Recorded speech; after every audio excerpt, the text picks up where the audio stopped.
This episode of Off My Shelf contains coarse language and adult conversation. Listener discretion is advised.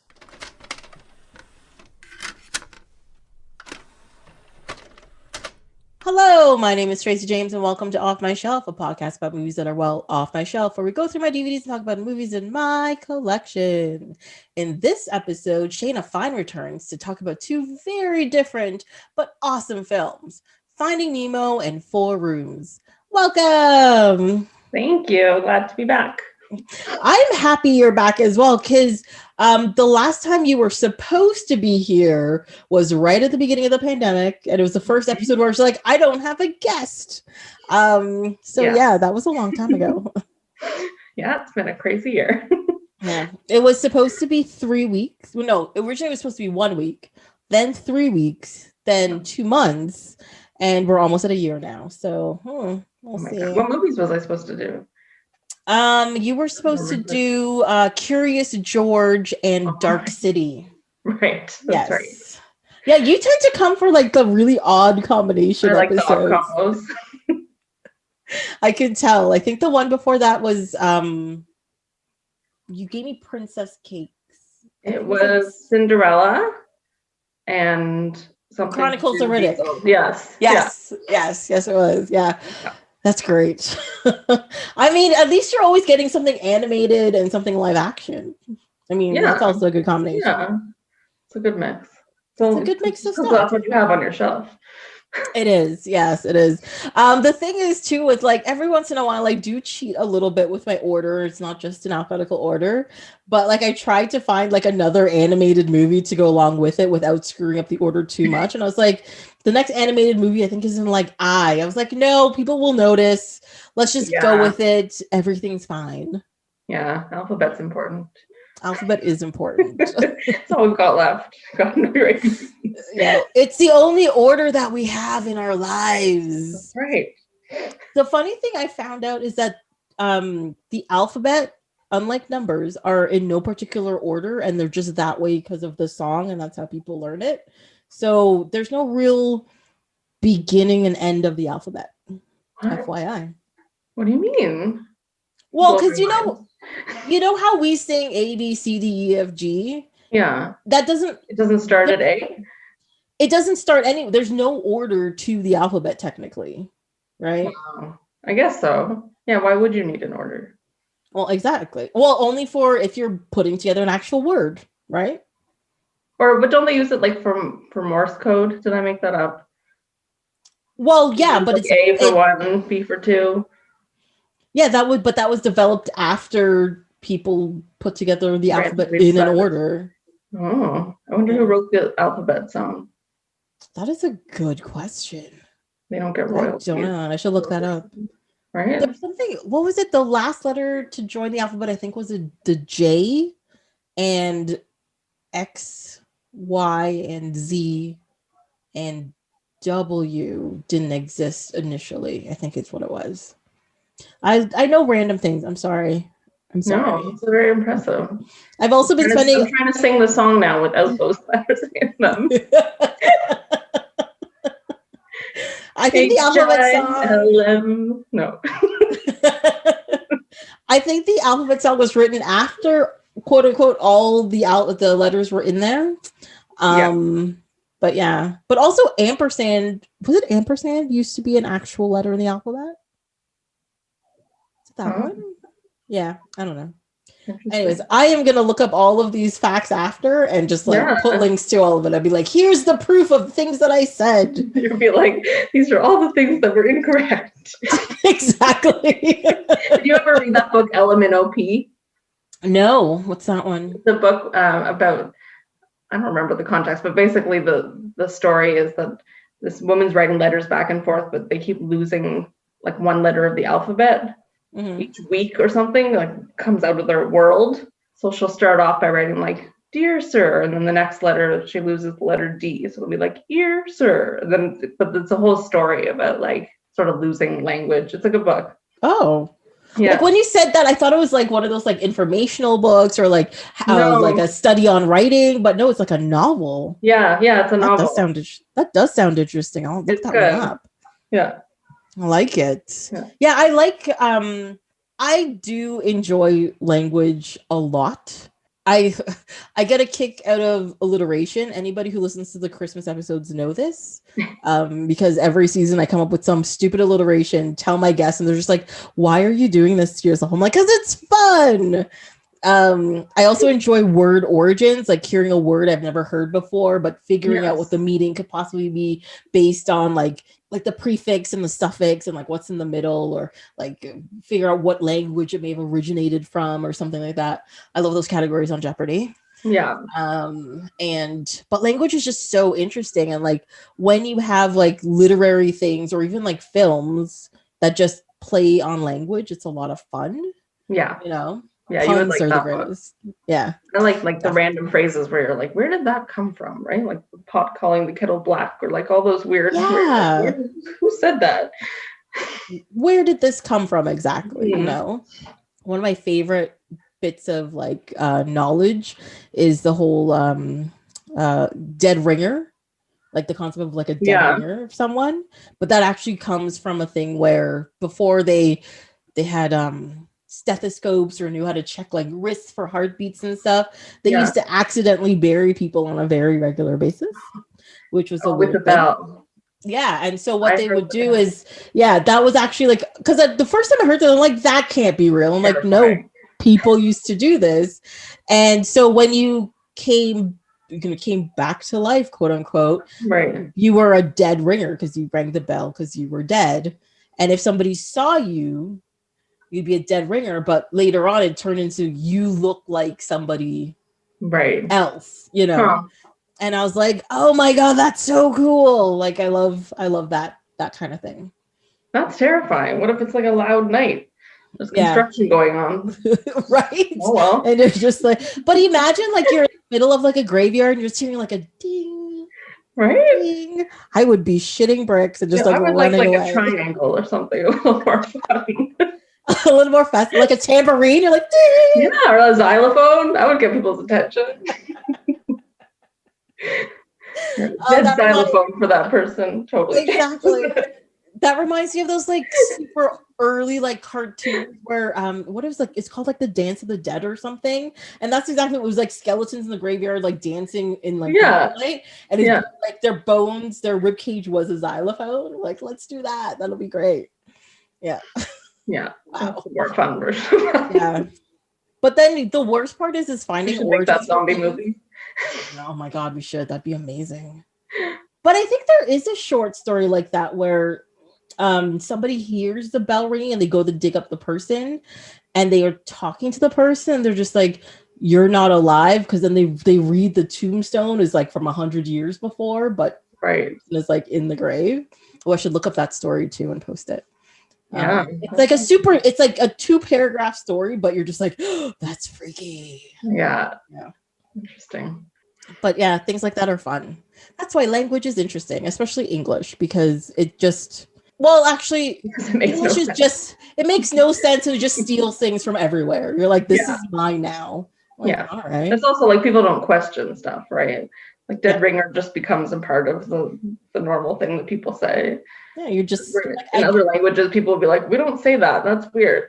That's weird. Never gone that far, but English speaking people don't. Exactly. Like you think of like idioms and you're just like, who said this was okay? Like, you know, like things like rule of thumb. You're just like, why is this part of our language? Like, this is a horrible, horrible thing. No.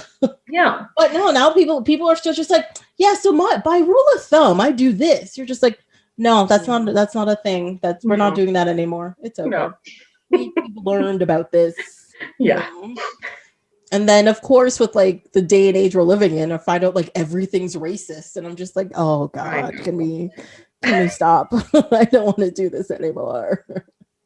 So yeah, start a new language. Start a new language. Let's do it. You know, at some point in time, people made up all these words. We can make up new words. We do. We're so lazy now. Yeah. Imagine that person writing the ABCs.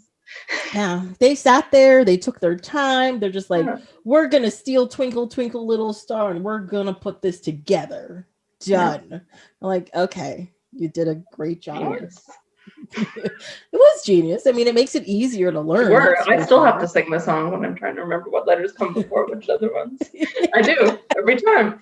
You're like, what is it again? I'm good up to like E, and then past that, I have to sing it. But that's like when, you hear things just like, well, say the alphabet backwards. And I'm like, I can't do that. You're crazy. No, that's not. No. Yeah. If you learn it, I think if you learn it by memory, you can do it. But it's not something that I would naturally. Yeah. I would have to be like, so Z, Y, X, and then go A, B, C, D, F, G, H, C. Right. You have to sing it. And then you come back around.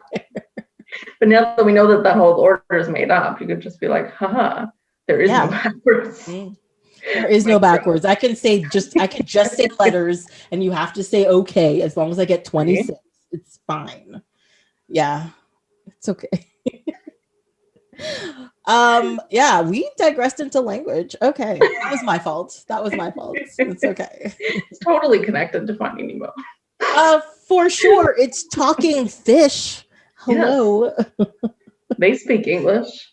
Why? They speak English. Yeah. Which is true. Well, I guess they're Australian. Wait, no, they're not really Australian. They're close to Australia. And they go to Australia. Yeah. But wait, none of the fish don't have English. Yeah, they don't have I think like the turtle has an Australian accent. Is that an Australian accent, or is that like a surfer dude accent? Maybe it's more of a surfer dude.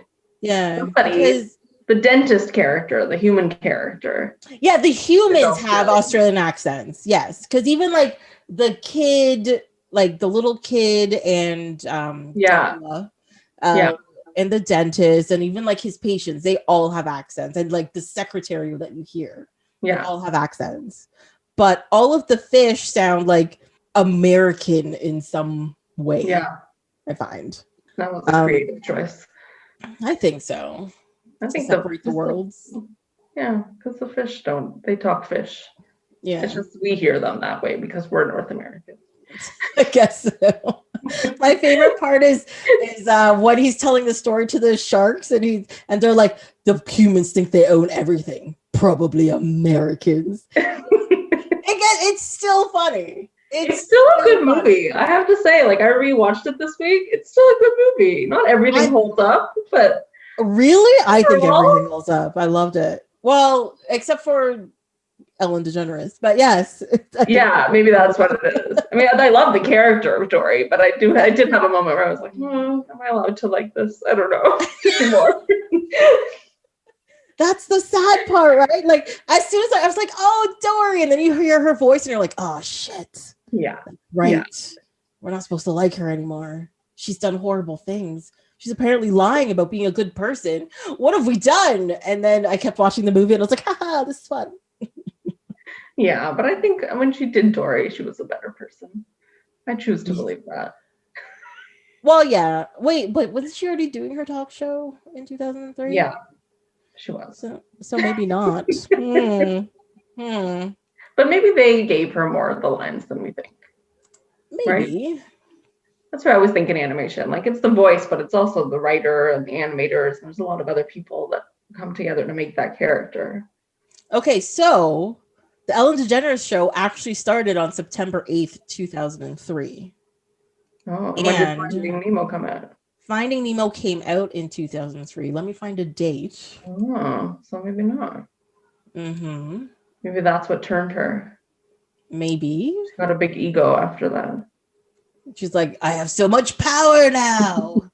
I am Dory. It came out in May 2003. So maybe it would have been recorded already. Yeah. Yeah. So yeah, so you know what? This movie gets a pass because this is before she became an egomaniac and a tyrant. So we're all good. She didn't have all that power yet. So this is allowed to be fine. I was like, oh, everything's fine. All fine.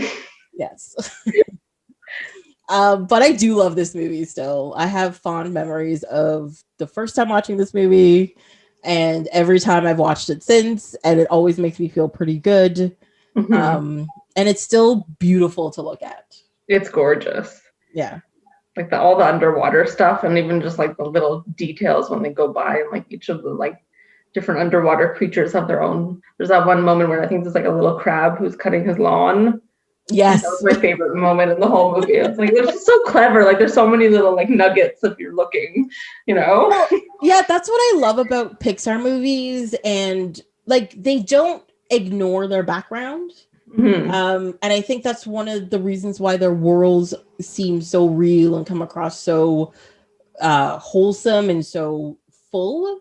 Yeah. It's like, you know, like a lot of animation to save time, to save money, depending on resources. Yes, they have beautiful backgrounds, but it's all about the foreground. You're like, no, you're paying attention to these characters. Yeah. So we'll have a static background.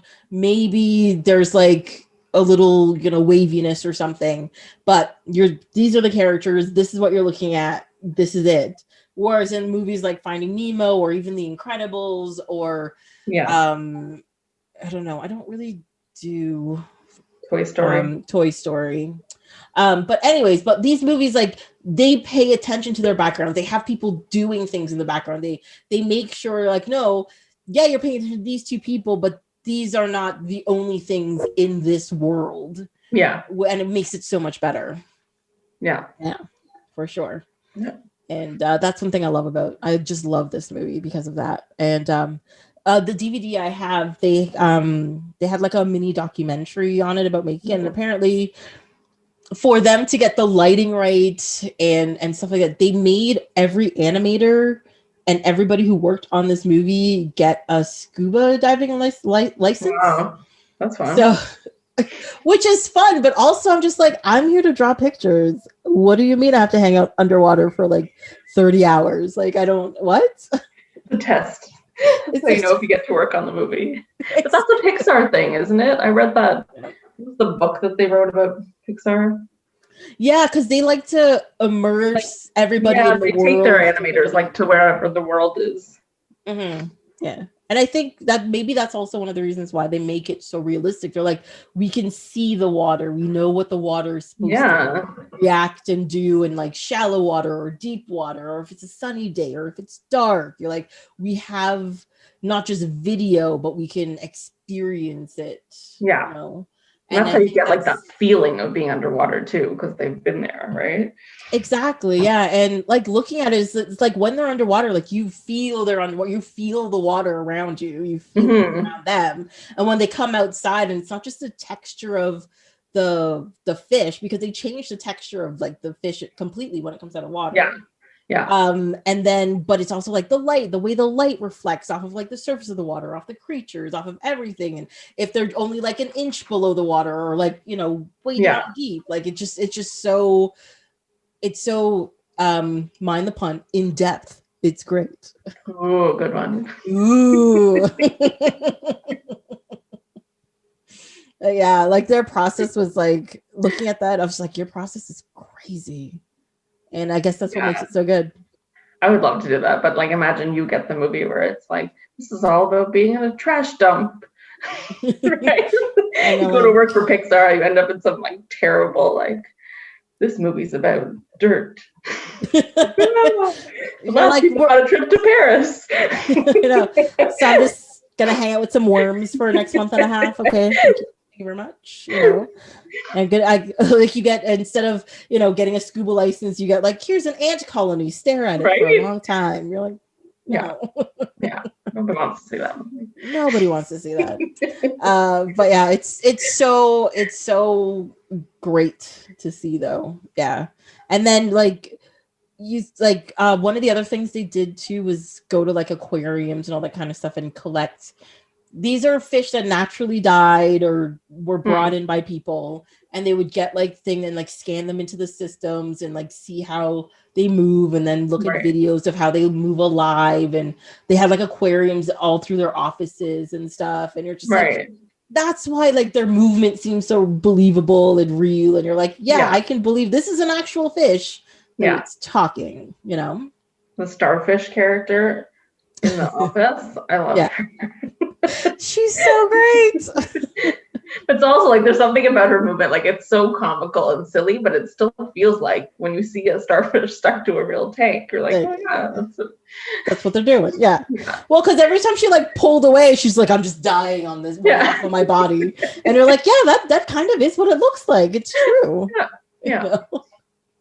Yeah. And I like the different personalities they gave the different types of animals. Like the seagulls compared to the pelicans, compared to like the crabs, you know, compared to like the lobsters.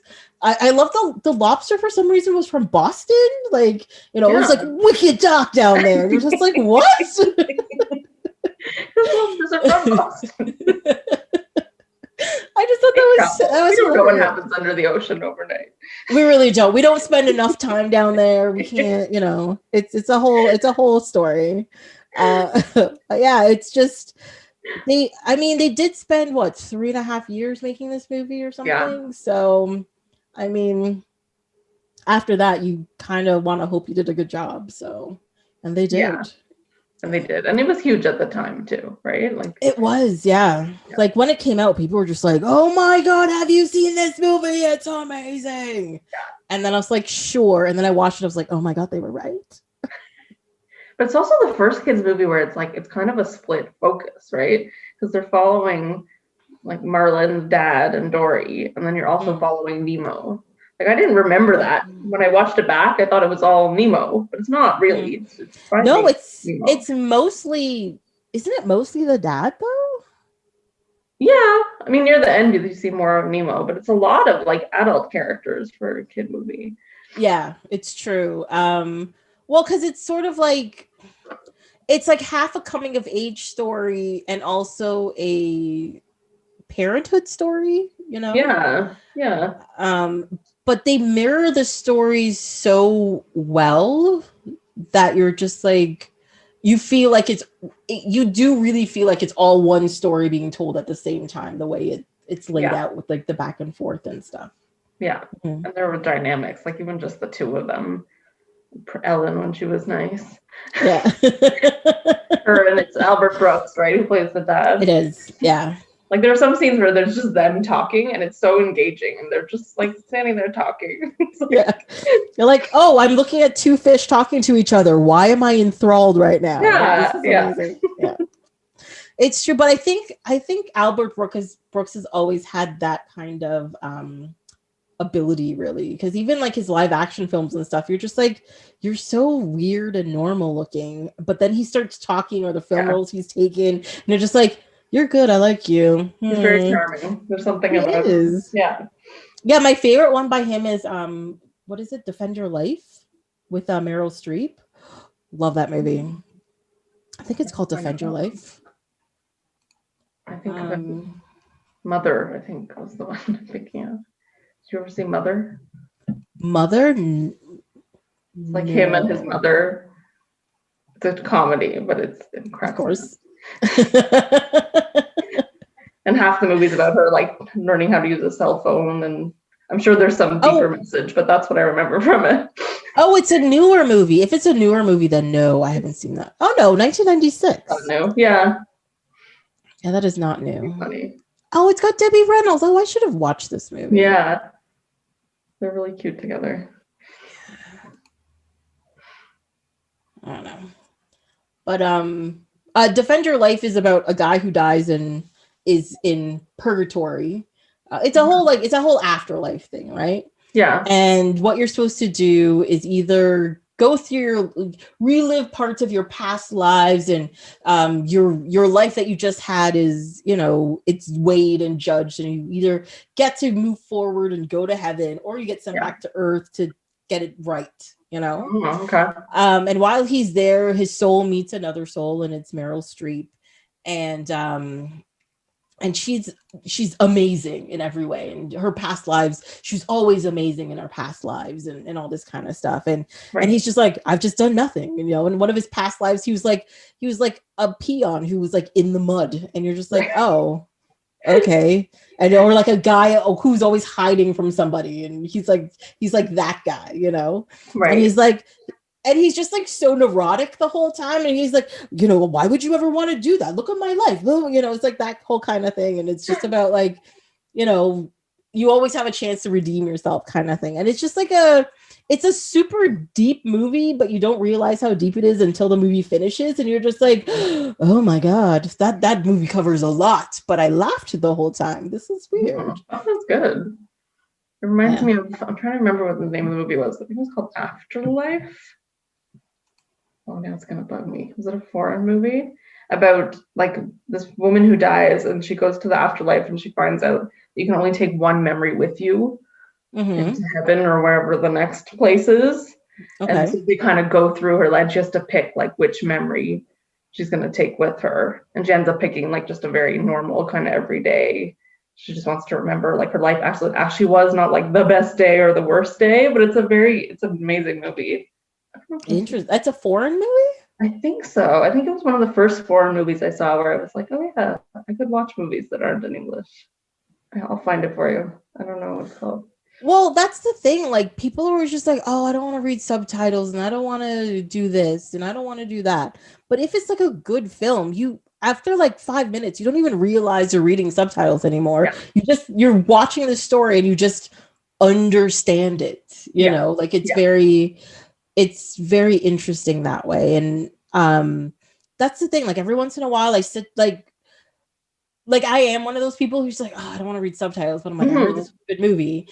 And then like I make myself sit there and I watch a foreign film because I'm like, it's a different perspective on our world and a different perspective on just, you know, storytelling or filmmaking in general, because they do use different techniques to tell their stories and, you know, different acting styles, and just seeing somebody different on screen is great. Yeah. You know, and then I always know it's a good movie when at the end I'm just like, that was in Italian. Yeah. Okay. I understood all of it. You know? It was like Parasite. Like I saw that movie and I like forgot that I was reading the subtitles. Right? Like, yes. Yeah. But the thing is too, is like that movie is just so intense and so much stuff happens. Yeah. But like 10 minutes in the movie, I was just like, oh no, it's like they're speaking English. Like I know what they're saying, I know what they're doing, everything is fine. Yeah. It's just but it's just so good. Just everything about it is fantastic. Yeah. That was one of those movies where when people used to go to the theaters, the movie ended and everyone just like sat there for 2 minutes and then people just started clapping. It's like, I love this. That's different from when I saw it, because when I saw it, people sat there for a minute silent. And then there was a whole bunch of like, I went with my friend Mike and we just kind of like, he's like, that, what? You know, like it was one of those things, and everybody just starts whispering to each other and people get up slowly. Right. And it's just like their brain is trying to catch up with what they saw and what they're trying to put it together. Yeah. And it's clear nobody dislikes the movie. It's very clear, but everybody's still just like, oh my God. Like, and it's like a weight on everybody's shoulders. Yeah. I know that sounds kind of worse, but yeah. Yeah, I found that too in my theater, but then everybody kind of just had this like slow clap and came together. It was kind of this amazing moment where everyone was just so happy to have seen the movie together. And then we all kind of looked at each other and we're like, hey, this is weird, now we should leave. I think it's like a shared traumatic experience where people are like, oh my God, that was horrible, but we survived. Yeah. It's the same kind of feeling. Yeah. No, I really liked it. I saw a play in London once. I think I told you this before, where they like almost drown a person on stage as part of the play. No. Similar kind of, I think it's like right before the intermission break. Mm-hmm. And it's supposed to be like this kid's getting bullied in school and they push him under the water in a pool, but they actually bring in a water tank on stage and push the actor under for what feels like too long of a time. And the whole theater, like 1,000 people, nobody's breathing. And then eventually he comes back up and it's like intermission and everybody it was the same kind of like everyone just sat there and then clapped and then like went and got their cookie. But it was like, well, because I think it's also one of those moments where you're just like, is this actually part of the play? Is he dying? Should we do something? No, it was one of those moments where you thought like, are the actors having a fight? Like, are they actually going to kill this guy on stage? No, apparently that's part of it. I Googled it after. You're like, no, that's the play. You're like, are you sure? Not a homicidal actor. I checked. Should we call the police? Did I love that? I don't know how I'm supposed to feel about this. Well, I think when you get that kind of reaction out of people, I think that means you're doing a good job. I think so. Yeah, it was one of the most memorable things I've seen. So yeah, something. And that's the thing. It's like, I mean, like certain actors from like roles and stuff, I see them in other things, and I'm just like, no, you're an asshole. That's all I can think. And all I can, but also at the same time, I'm like, I hate you, but you're obviously a great actor. If I hate you this much, still, you know? Yeah. Or they're just actually an asshole and they're a terrible actor. Yeah, sometimes it's hard to figure out which one it is. Should be kind of amazing for them if you just figured out how to be an asshole and get paid for it. Well, maybe that's what it is. Like you find your niche and you just do that, because I think that's what makes character actors so interesting, is where they don't have a niche. There's not a specific character they do. They can do everything and it's believable. Like Gary Oldman's one of those people. It's like, he is an asshole in one movie. He's like the nicest guy in another. He's a cop in another one. He's, a guy who's in the dirt in another one. And you're just like, but I believe everything. He's a great actor. And he's one of those actors that, like, I don't think I knew his name till I was 30. And I was like, that guy, right? Because he's so many different characters. You don't even think of him as a real person. Also, but the thing with that as well is that I think of Gary Oldman, and I know he's been in hundreds of movies, but get me to name more than 5 and I can't, because you don't see Gary Oldman in the movie. You see whatever character he's playing. Yeah. It's like, I often forget he was Commissioner Gordon in the Batman movies, because I'm like, that doesn't look like Gary Oldman. What are you talking about? Right. Or I'm gonna sit here and try to remember a Gary Oldman movie, and I know now I can't even think of any, but I know I've seen them. We just did one the other day. We did Fifth Element, where he plays Jean-Baptiste Emmanuel Zorg. Right. Now I remember Zorg's whole name very easily, but every once in a while I'm just like, who played Zorg again? I'm like, oh yeah, it's fucking Gary Oldman. Like, I think his family does that too. They're like, oh yeah, you, that guy. Every time he walks in the room, he's like, you're that dude. He's like, I'm your father. I live here. Well, yesterday you were good guy. Today you're bad guy. I don't know who you are. Yeah. You say you're my father. Were you Darth Vader too? No. Oh my God. Imagine he was in a Star Wars movie and we just can't remember. It's entirely possible. It's totally possible. You know what what I thought I remembered, and then I watched the movie and I was like, it wasn't a musical.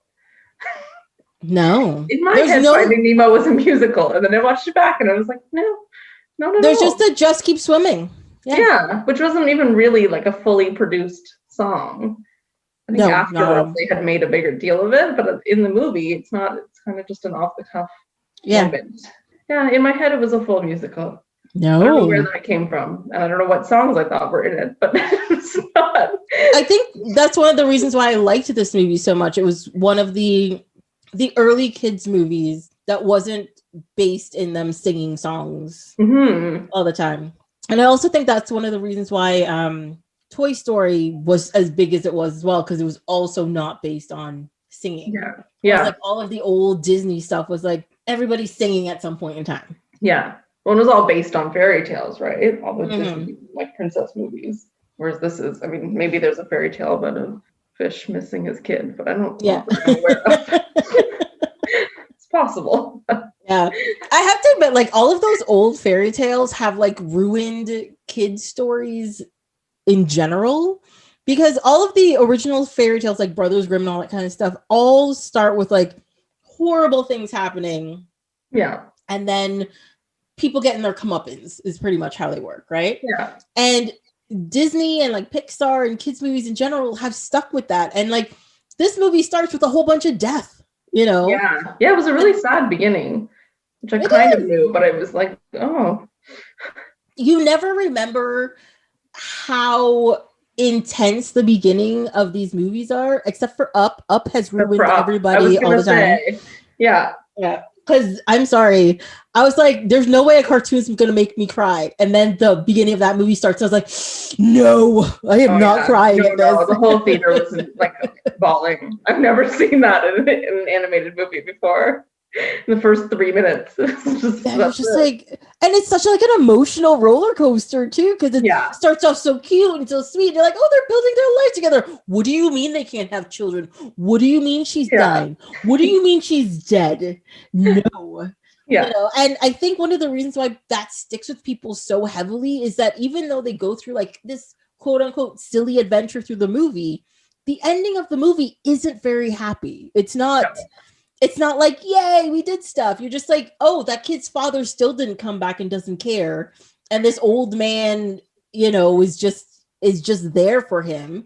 But nothing, there's no redemption. There's no, you know, big reveal. There's no anything. It's like, even if they didn't go on that big adventure, they probably would have ended up in the same place, you know, like it's no big deal. And I think that's why people always remember how tough the beginning of that movie is. Whereas with like Finding Nemo, at the end of the movie, you're like, oh, they're having fun in the sea anemone. And, you know, they're like, yay, I'm going to school now. And I love you, Dad, you know, and you're just like, oh, it's so sweet. That beginning was fine. And then you watch it again and you're just like, why is my heart broken? I know. It's very intense. But also at the beginning with like the little fish roe, I did have a moment where I was like, oh, sushi. And then I felt that. Yes. You're like, that would be really good on a California roll. I was like, oh, no, focus. You're like, I'm hungry. Maybe I should have some sushi tonight. That's fine. But it was part of that whole theme in the movie where, like, you know, humankind is kind of the enemy. That's sort of one of the sub themes, and how we're destroying the universe and nature and everything, and how we think everything is ours where it's not. And like, I think it's really funny too that they bring up, you know, like the fish in the sea are just like, oh my god, my son's been taken by this crazy monster. Whereas, you know, the dentist is there, he's like, oh my god, I saved this guy who's on the reef and he was struggling, he's gonna die. And you're just like, it really is about perspective, right? So yeah, it's stuff like and it's, I think it's those little things that they include in the movies that just make it, you understand everything better a little bit, you know? Yeah, no, that's the beauty of those movies. Like, there's so many different levels without it being like, be better to the environment. It's not like a big message movie, but it's just it's there if you're open to seeing it, you know? And you pay attention. It's not preachy. It's not preachy. Yeah.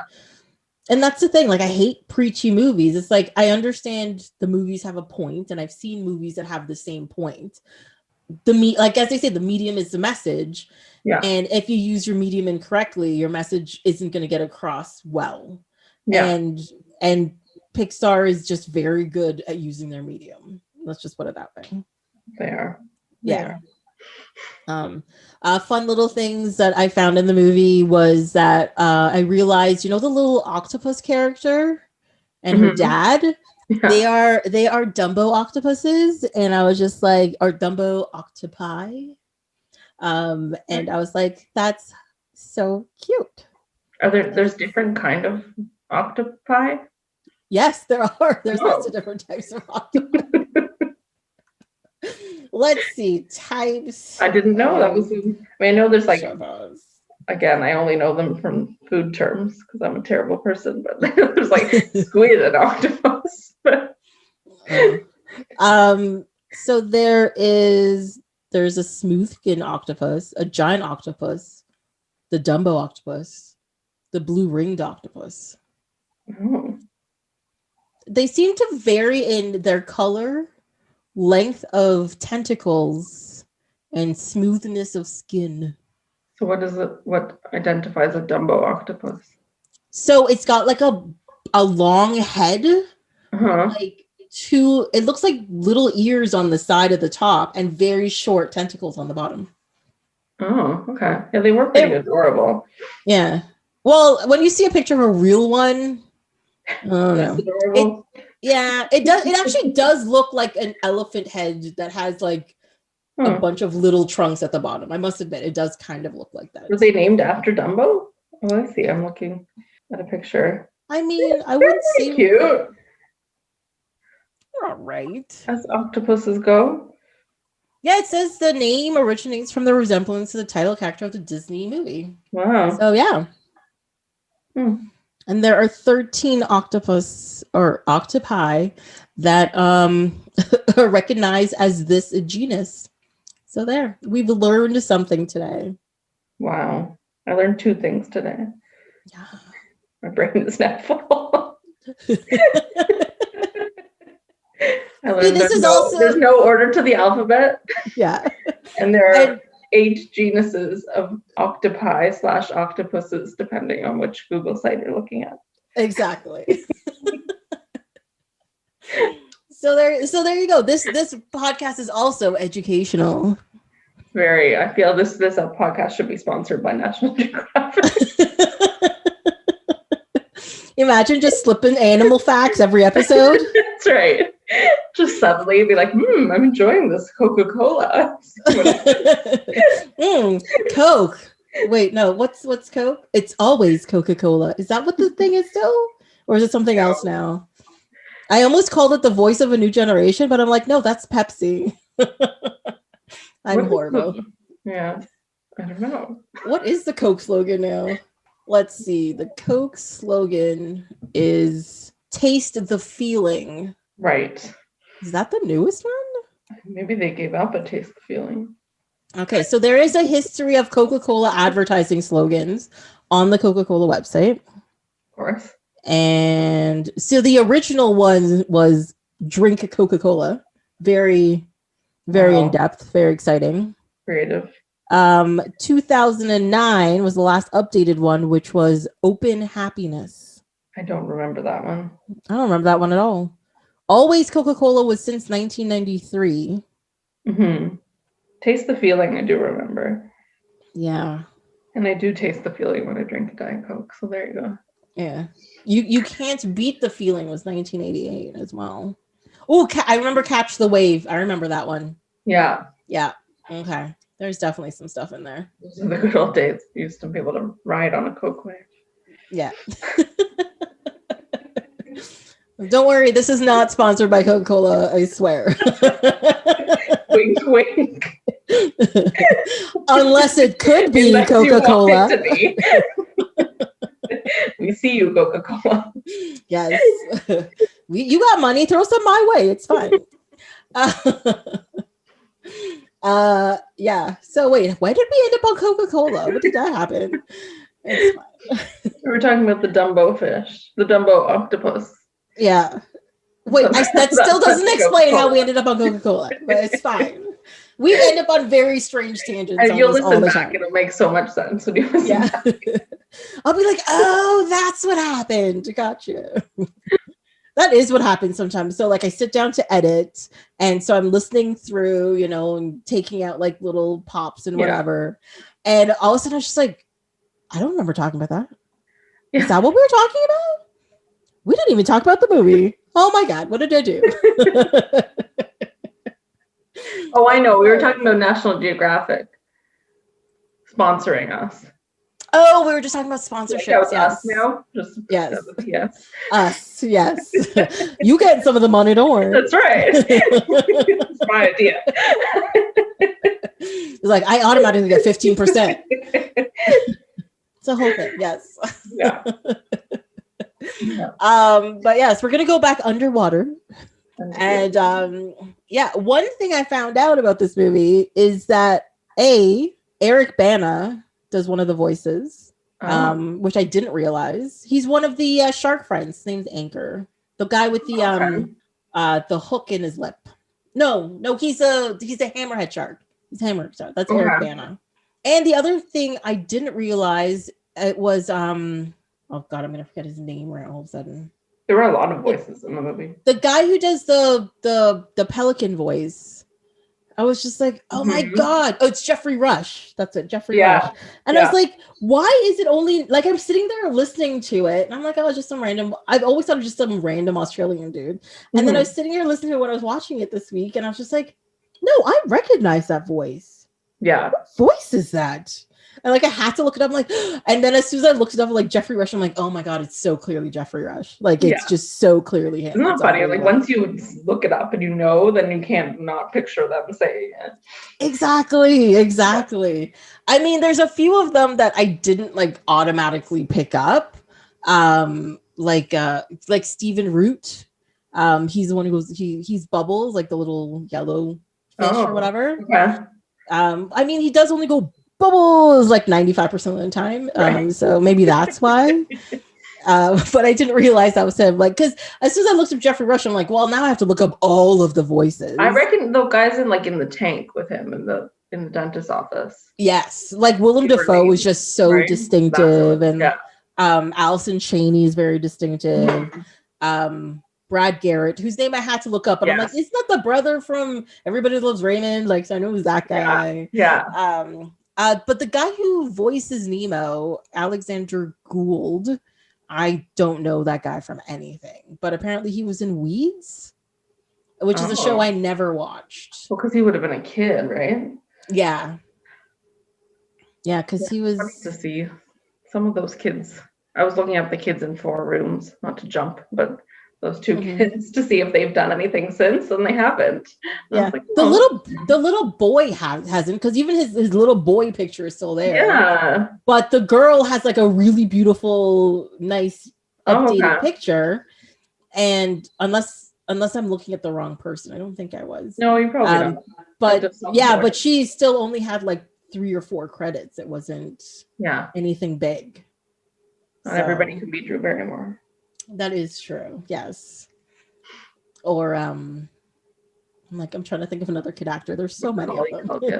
Macaulay Culkin. No, he didn't do that one. But he's getting kind of like a reprieve in his career right now. But not like he's not really doing anything, but like his popularity has gone back up recently. Yeah, I think he'll be okay. I don't know. I've been watching Succession with his brother. Watch that show? I do not. No. You have to watch that show. Okay. It's like my favorite show. It's currently, now it's on hiatus, but it's supposed to be coming back. I don't know. My thing is like I saw the ad for it. I'm like, oh, so rich white people are mad at each other and want each other's money. Do I care? No, it's good though. Is it? It's very well written. It's a good show. Yeah. Right now, all my friends are trying to talk me into watching Bridgerton. And like I'm all here for like the sexy Duke or whatever his name is or whatever he is. Yeah, he's but then I'm just like, I'm not a period piece person. Like I just don't, like but they're just like, yeah, but he takes off his shirt a lot. And I'm like, maybe I should watch it. Yeah, it's pretty like light on the period piece part, I would say. It's not like, I don't think you have to know the history to appreciate it. So like they wear the clothes. I was gonna say you would like it for the fashion too. Yeah. The fashion's pretty amazing in that show. Well, that's the thing about period pieces is that they are like, if it's done, not even if it's done well, like even like bad period piece movies, like just the clothes are just awesome to look at, because there's so much detail and so much work. It also makes all the women look so uncomfortable. I'm just like, I don't understand how women lived through that time period. Yes. Like, it's just crazy to me. Yeah.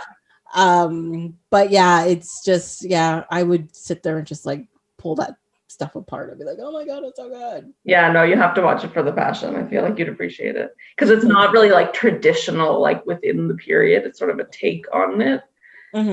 I don't want to give it away, but you should watch it. Well, I guess it's a Shonda show. So yeah, there'll definitely be like scandals and it'll be kind of like bright and crazy. I probably will get around to it.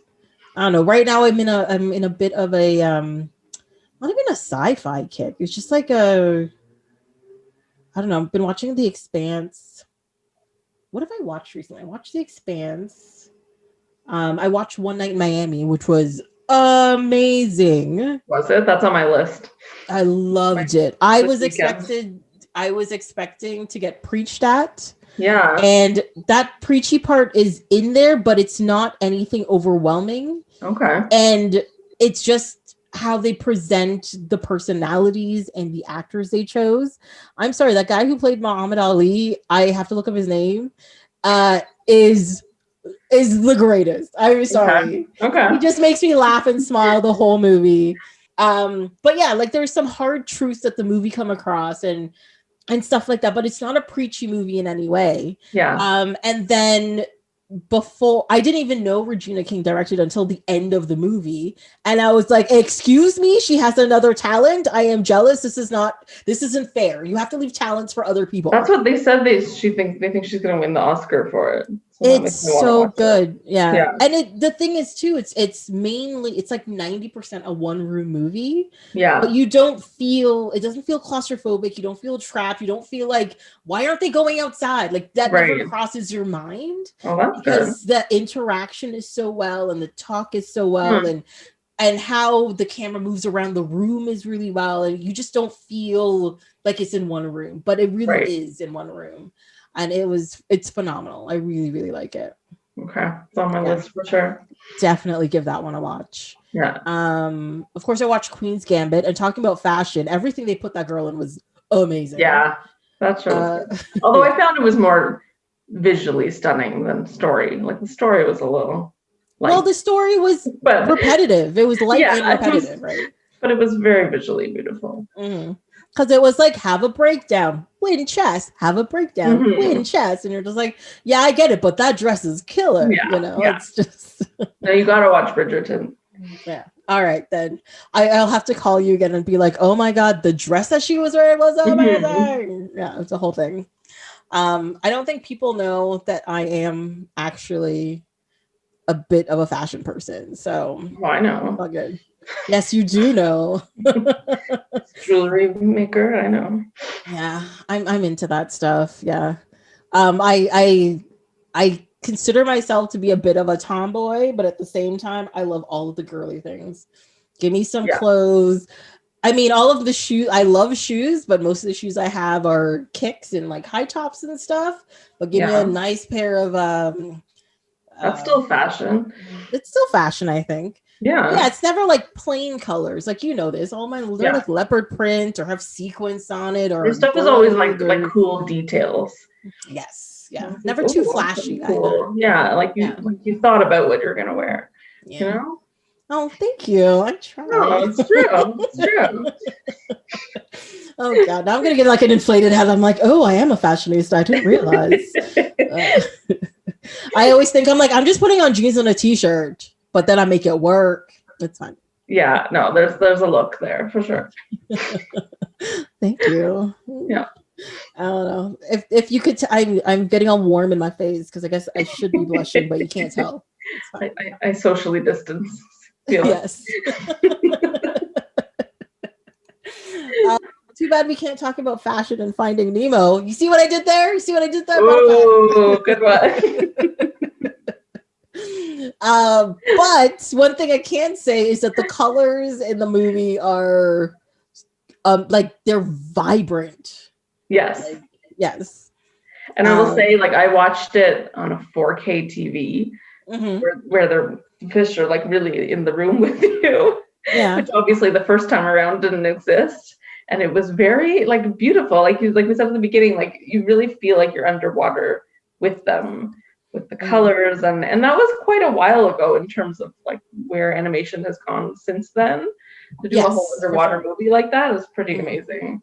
Well, one of the things I find that makes me remember how old the movie is when the human characters do come in. It's like the dentist and stuff, like I know it's not supposed to be realistic, but also it is so unrealistic, and like they spent too much time focusing on how the fish move. They forgot how people move, kind of. Yeah. And like his facial expressions and stuff.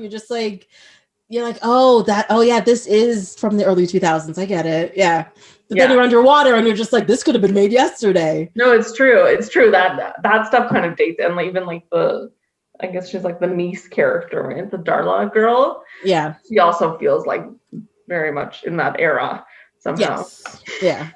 Yeah. And that's, and I think that's if you had never seen Finding Nemo before, and you watch it today, I think you would still think it's a modern movie, like a now movie, not a old movie. I think so. The only part that took me out of it is when they did that like tribal chant moment. Oh. And I was like, that wouldn't fly today.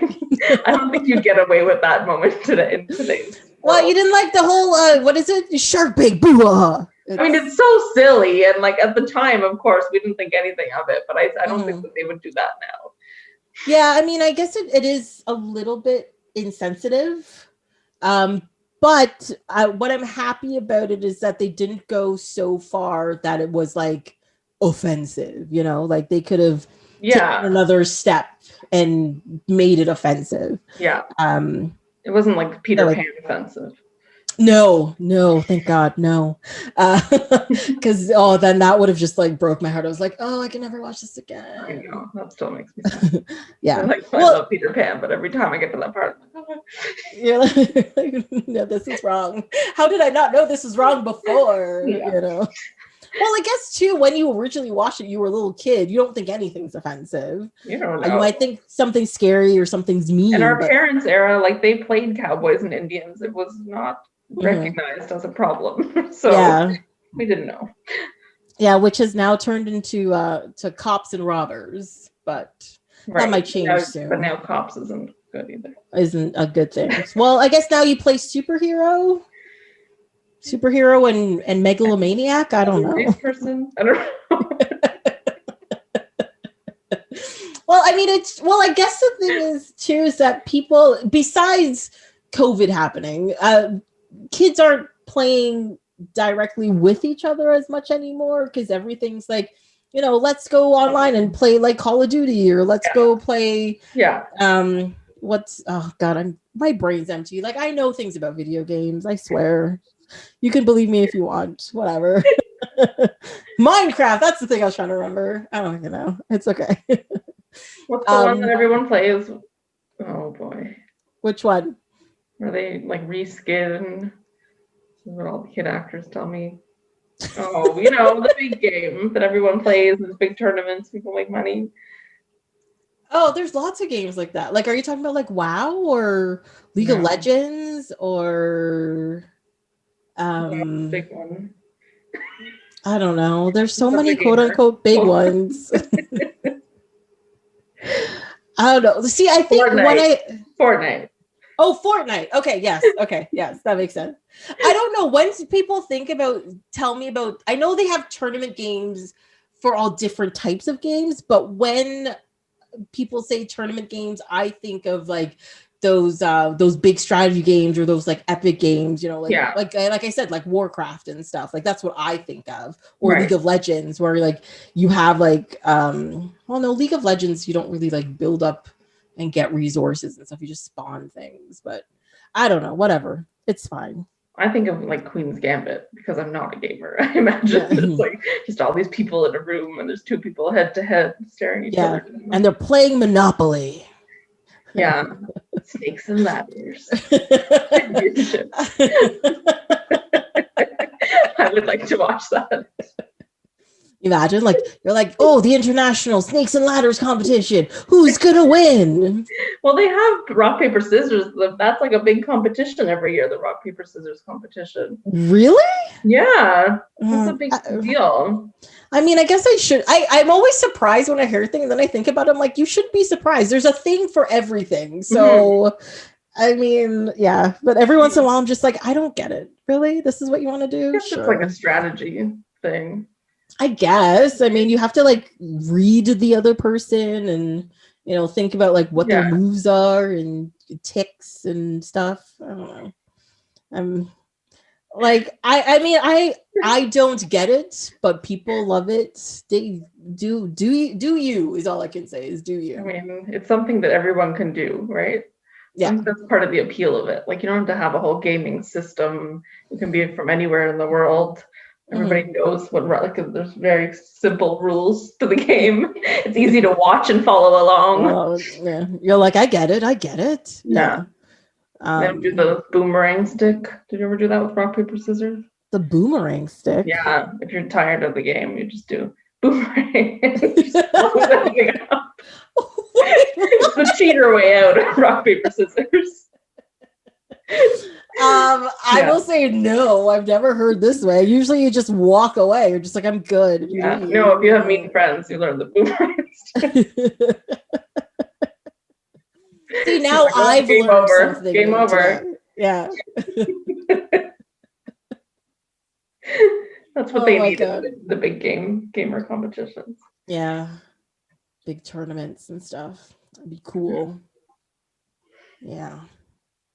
Anyways, now I'm thinking, I'm like, what other obscure things are there out there? If I get into that rabbit hole, that's gonna take years. So I'm not gonna do it. I'm not gonna do it. I swear. Husband throwing competitions and all those. Well, isn't there like a wife carrying race?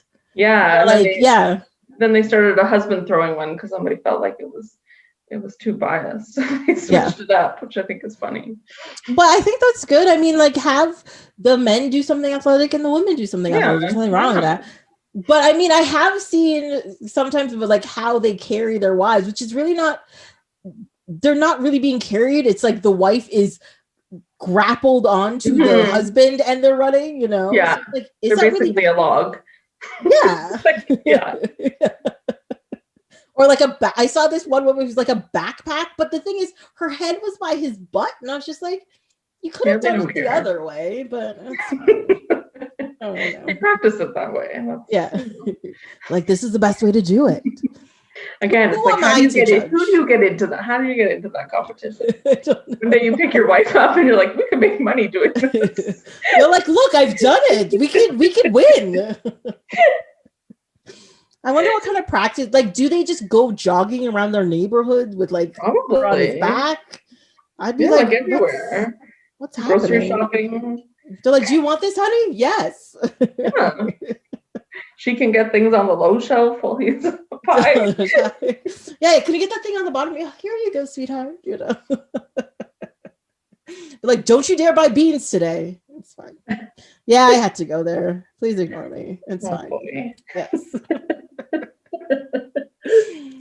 Anyways, talking about gross things, we can move on to 4 rooms, I suppose. That's a good. Is that a good segue? I don't know if that's a good segue or not. I have to admit, I haven't watched this in a very long time. I originally watched this when I was way too young to have watched this. Mm-hmm. Actually, no, I don't think I was that young. No, I probably watched it at the right age.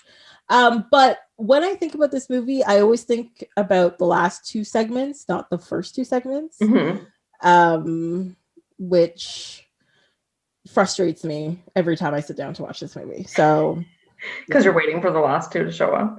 Yes. Yeah. Well, okay. So let me explain. So if you're listening and you don't know about 4 rooms, 4 rooms is actually 4 short stories weaved together by one storyline, which is these are four stories are happening in 4 rooms in a hotel, and Tim Roth is the bellboy that connects the stories in all the rooms. That's pretty much what it is. And each sequence is actually written and directed by a different writer-director. Yeah. That's it. Yeah. I guess I should say, okay, so the first one is called The Missing Ingredient, which is written and directed by Allison Anders. The second one is The Wrong Man, written and directed by Alexandre Rockwell. The third one is Misbehavers by Robert Rodriguez. And the last segment is The Man from Hollywood by Quentin Tarantino. And even though it's uncredited, the opening animated sequence is done by Chuck Jones. Oh, interesting. Yeah. Yeah, I didn't remember that at all. When I went back and rewatched it this week, I was like, oh, remember when movies used to start that way with the animated segment? It was such a nostalgic moment for me where I was like, oh, we don't have movies like this anymore. No, like, I think a lot of movies either just get into it, like the realistic thing, because like even like James Bond and stuff, it has like a cold open and then opening sequence and then the film, but like that cold open is James Bond, and then like like, I know James Bond is well known for its opening sequences, but the opening sequences aren't like animated. They're not fun. They're not a little bit lighter. They're, they're very serious, and bodies and guns and ooh, in the shadows. And that goes in the movie.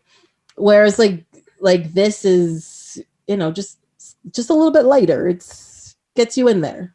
Yeah, no, I love the opening because it's sort of like it sets the tone. It's like, okay, relax. This is gonna be silly and weird. Mm-hmm. Just go with it. Yeah. Yeah. One thing I didn't remember was like Tim Roth. Like, I love him in this movie, but I forgot how twitchy he was in the movie. No, very twitchy. It was very like Mr. Bean more than I remembered. Yes. Yeah.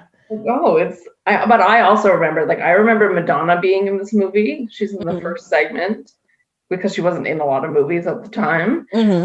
Like, that's cool. And I remember the Tarantino segment, and I didn't really remember the middle stuff. Yeah. And him, like, I knew obviously he was the connecting piece between the four stories, but I didn't really remember his character as well. Mm-hmm. And I went back and rewatched it, and I was like, oh yeah, it's very like slapstick, silly comedy with him. Well, it's a very, like, his portrayal of the character changes throughout the movie because it's a very stressful time for him. Let's put it that way. And so at the beginning, he's new, I think, based on the way it starts. Yeah. And he's just kind of figuring it out. And by the end, he's just like, I've had enough of this. Whatever, by the end of the movie. So you can see the progressive change in the character throughout, which I find really interesting. But one thing he never gives up is how weirdly twitchy he is throughout the whole thing. And like every time he does it, I'm just like, you're making me uncomfortable. Stop doing that. Yeah, I liked it though because I felt like it was the one thing that, like, between the four directors, they kind of let him lead that. Like, without that, it would have felt like four very different movies. Mm-hmm. Mm-hmm. Yeah, it's true because you clearly see the different directing style in each segment. Yeah. And like even just how people move around the room and how the camera moves around the room. Because like Tarantino's one, for example, is like a continuous shot. Like, it's just in there. And then Rodriguez is very dramatic in his his shots. Like, he very sets kind of up melodrama. shots. Yeah. And then Rockwell does like a whole bunch of like intense close-ups of people's faces, and I'm just like, why do we need to be so close to them? It's fine. And then Anders, sadly, that first sequence, I'm like, I had to look up that she wrote and directed it because I know she directed it, but I didn't realize she wrote it because I was kind of pissed about that first segment. I'm just like, it's so stupid and unnecessary, like. And you're just like, there's no need for the nudity. There's no need for like this kind of like weirdness. It was a bit of a way to like get people in the theaters. It was like, come, because within the first 10 minutes you'll see boobs, Yeah. Yeah. And it was like, did you really want to do this? But because I assumed it was like one of the guys wrote it and they're just like, here, chick with boobs, and we're gonna throw you a bone. But no, like she got in there and she did it. And I was like, but I read, was it that one I read that was based on a Roald Dahl short story? No, I think the Misbehavers is, isn't it? Maybe that one is. Because in my head, I thought, okay, that would make sense. I mean, obviously not the nudity part, but if it was like a room full of witches, it's a little bit tied to the witches, right? And how they all gather in a hotel together. I wondered if there was some connection there, or I just made that leap in my brain because I wanted it to be something better than it was. Let's see. It's hold on. No, apparently it says 4 Rooms is loosely based on the adult short fiction writings of Roald Dahl. It's the whole thing. So that makes more sense to me then. Like if you're taking kind of a late 80s, 90s version of that, you're gonna have women prancing around topless because that's what they did in the 80s, 90s, apparently. I don't know. I just found it like, I understand if you have a coven of witches and you want to make it more adult and all that kind of stuff, but it seemed like such a throwaway. Like the first 2 seem pointless, honestly. Like even like the whole wrong man thing, like nothing happens. Like it's just some yelling and a guy pointing a gun and you're just like, nothing's going on. Yeah. Well, what is this? And there's such a difference when you get to the Misbehavers and, you know, the Man from Hollywood, because at first it was like, oh, well, maybe I'm just biased because I understand Rodriguez and Tarantino better. Yeah. But I've seen lots of movies where I don't know who the director is, and I like the movies and I like the direction. So I don't really think that's it. But at the same time, I don't know. The second one with the couple, what was that one called? The Wrong Man.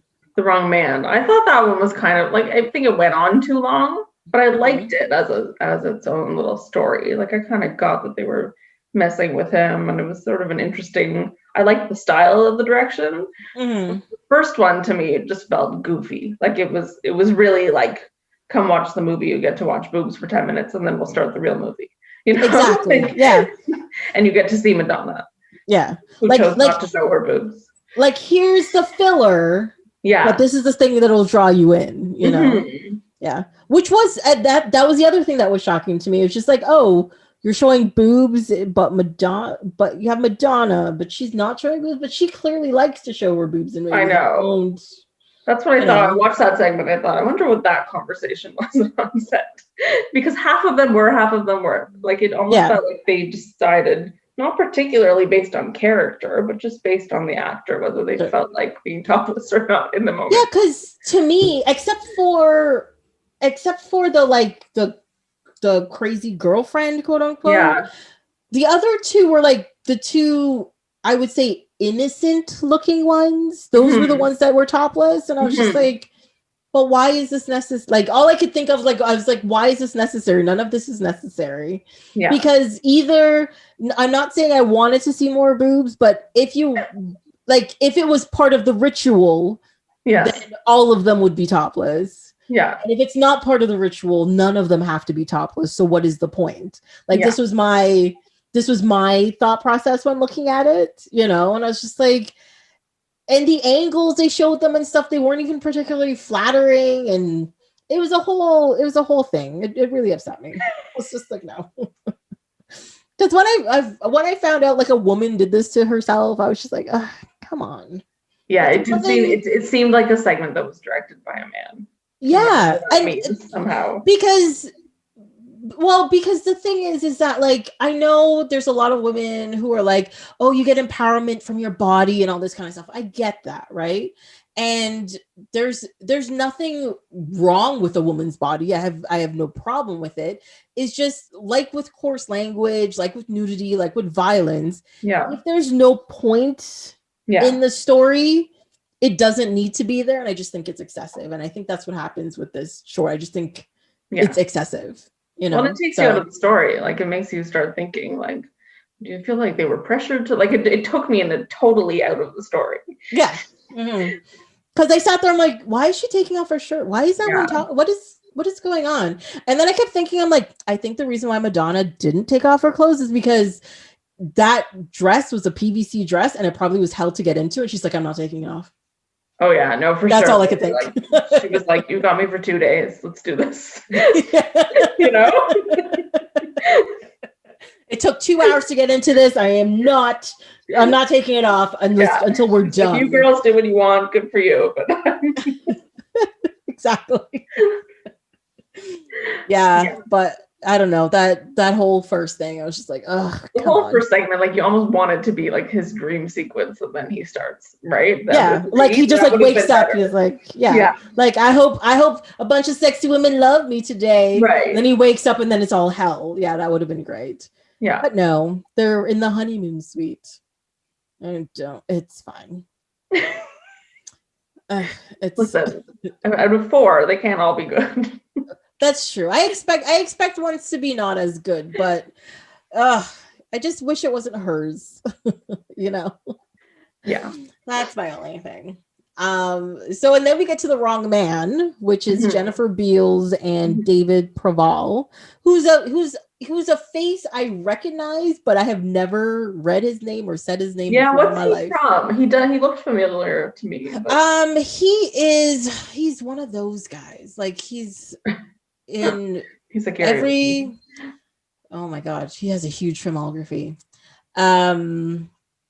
He's in everything from apparently Kojak. Sorry, no, Mean Streets. I'm trying to look through his movies to see what would you know him from. He was in Miami. Oh, that was only one episode. But he was in a Miami Vice, the TV show. It's a big movie he was in. Oh, he was one of the people in Prisoners in Shawshank Redemption. Okay. I thought they were both really good in that segment. Well, all three of them, but yeah, I don't think the acting is bad. I just don't think it did anything. I don't know. I mean, in terms of like the bellboys escalation from like having a great night to having a terrible night, it's helped with that, right? Definitely. He's held at gunpoint and he's kind of messed around with. Mm-hmm. Oh, he's in Smoking Aces as well. Yeah. I enjoy Smoking Aces. I bet you has aged horribly just based on its content and Jeremy Piven. But I used to love, like, it was just one of those like solid, we're gonna blow shit up and we're gonna have some crazy ass antics. You're like, yeah, it's good. Yeah. And you know, Ben Affleck's in that one. He dies in like 3 seconds, but still he's there. Oh, okay. And so it's like, I always forget Chris Pine's in that one. Oh. Yeah. That's crazy. But yeah. No, like he's been in one episode of all of the shows you can ever think of. Like it's kind of crazy. He thought that was going to be his big breakout role. I mean, there were a lot of names in the movie. Yes, there are tons of names in the movie. I mean, I forgot Marisa Tomei was in it. Like, what's her name? Kathy Griffin. Redhead? Yeah. Who directed that segment? Well, that's the thing. I don't know who directed the middle segments. In between, right? Yeah, because it only says the segments who directed them. Let's see. Hold on. Let's see. I wondered that because I felt like somebody needed to piece it together. It wasn't just a straight like cut from one story to the other. There were a little bit of in between. Yeah, but I wonder if like the door closes, for example, quote unquote, like the next director segment began. Maybe. I mean, that might be it. I don't know. So Tarantino would have maybe directed that last bit. Yes. It felt like him, kind of, the Marisa Tomei scene. Actually, now that you say it, it actually does. Like the actual like framing of the picture, how like a person comes in from the background and the walking back and forth. Yeah, I could see that for sure. Definitely. And like Rodriguez, because he was so he calls downstairs. Yeah, I could see Rodriguez doing all of that. Yeah. Before his as well. But I don't know the other two directors well enough to be like, oh, they definitely did the in-between parts. It's hard to tell. Yeah. There were no boobs in the opening scene, so that makes me think she didn't direct that. But I don't exactly. I don't know. Maybe they cut that part out. He just takes his bellhop outfit off. The producer was like, no, I don't think we need that. But I actually did. One thing I did find nice about that is that when they left the girl in the room with him at first, the first thing he does is take off his jacket and give it to her. And I was like, oh, that's sweet. Like, he is a bit of a gentleman. Yeah. And he would have left it at that if she didn't, quote unquote, hypnotize him. Yes. With her feminine wiles or whatever. And I'm like, no, it's fine. It's okay. Yeah, that whole segment didn't make a whole lot of sense. No. And then they were supposedly together in the tub, but I was very confused because they had thrown all that other junk in the tub. Yeah, I didn't like. You got some gross things on you guys. Yeah, there's blood in here and tears. Yeah, and, like what is it? Sweat from 5 guys' thighs. It confused me. Yeah, but they needed the missing ingredient in the tub. I guess it was the easiest way to get it in there. I guess so. Yeah, I don't know. But the whole thing, like, you're like, oh, but I swallowed it. I was just like, you don't need all this information. Just be like, I didn't get it. Fine. Yeah, it was. I felt like there probably is some feminist take of that scene. that if you really wanted to work hard at it, I'm sure there are essays and things out there about how it's actually quite feminist, but I think it's a reach. It's a very big reach. Yeah. Like I think it's in the guise of being feminist where it's not feminist at all. Yeah. And I'm just like I can't. I was watching it and I was like, oh yeah, it is bad. Okay. Oh, I gotta make it. Or you're like, waiting for some twist, right? Like you're waiting for them to be like, oh no, we're actually strong women. No. Mm-hmm. Yeah. And one thing I did like though, like they gave each woman a personality, but they didn't do anything with any of their personalities either. So there's all of that. Like all of this makes it. Well, there was not really an ending either. Yeah. Right. But I think too, none of the sequence. Well, the misbehavers and the last two sequences each actually have an ending. Yeah. Whereas the other two don't really have endings. Even in the second one, the wrong man, right? Like the other guy shows up right at the end. The guy they were supposed to be messing around with. It was like that was their game, right? That they just had different guys coming. So I thought it kind of bookended it. It kind of did, yeah. There was no resolution, but there was an ending. Well, at least you're like, at least something happened. We figured it out. Yeah. Whereas the first one was just like, I still haven't figured anything out with that. It's I don't know. And you don't really care. Exactly. It's the ending is like, yay, he got to sleep with a pretty woman and he stole her hair bow or whatever. The cherries, yes. Oh my god, which was just fucking weird. I don't know. Oh, did you see that? There's a documentary on Netflix a while ago about a real story about this man who owned a hotel, or he bought a hotel so that he could spy on people. This sounds like a movie, but yeah. Yeah, no, it was. They did a documentary about it. It was an amazing documentary, but it was so disturbing. And he had set up like hidden cameras all over the hotel to spy on people, and he brought in somebody else to come watch with him. It was a whole thing. Okay. This reminds me of two movies. One of the movies is what is it? Bad Times at the El Royale. And the other one is, I think it's Vacancy. I don't know. Yeah, it's the movie Vacancy, where like these two people check into a motel and then they realize that there's cameras all over the motel. Right. And of course it's owned by creepy dudes who are gonna try and torture them as well while being on camera. You know, like it's maybe that's what this is based on. Maybe it was a real story. Like the guy got caught in the end because he kept diaries of everything. Brilliant. That's how people get caught. But that also reminds me of what's one of those, I don't know, it's probably on like 2020 or something. But yeah, like this man used to rent out like his house, and then one of his tenants, he always rented to women. Yeah. And one of his tenants found one of the cameras and it led to the attic. And in the attic, there was like a crawl space and like there's a secret entrance from outside to get in there.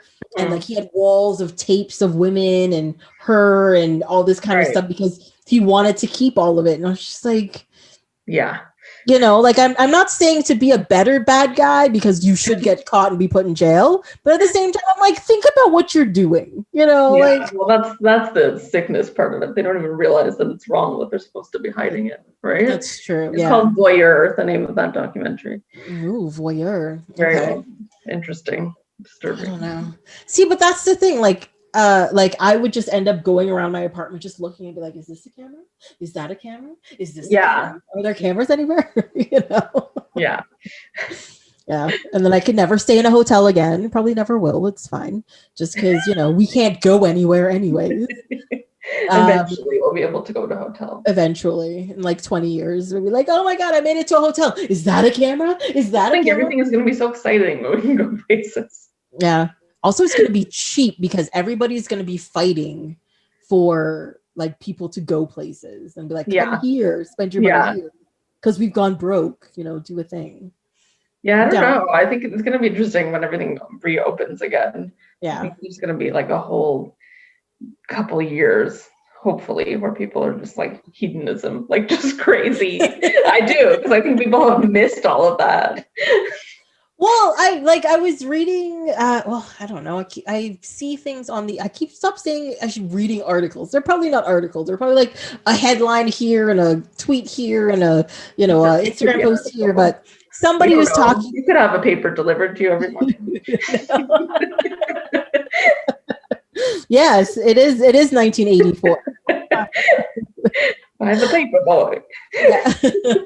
Here's your 2 pence, sir. I don't know.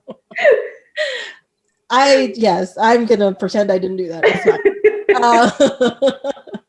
But yeah, they were talking about how they understood the Roaring '20s now, because honestly, until this pandemic hit, I didn't know there was a pandemic in 1918.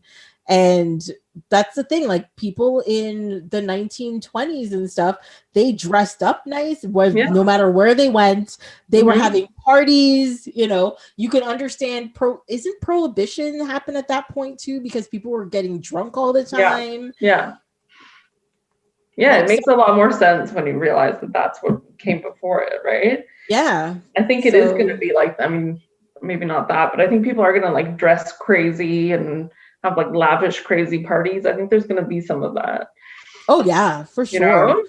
I mean, I've already started with my online shopping. I've bought like 2 dresses, and I don't really wear dresses, but I'm like, once I can go outside again, I'm going to wear a dress. Be prepared. Like, I bought a gold gown for nothing, but I'm going to wear it.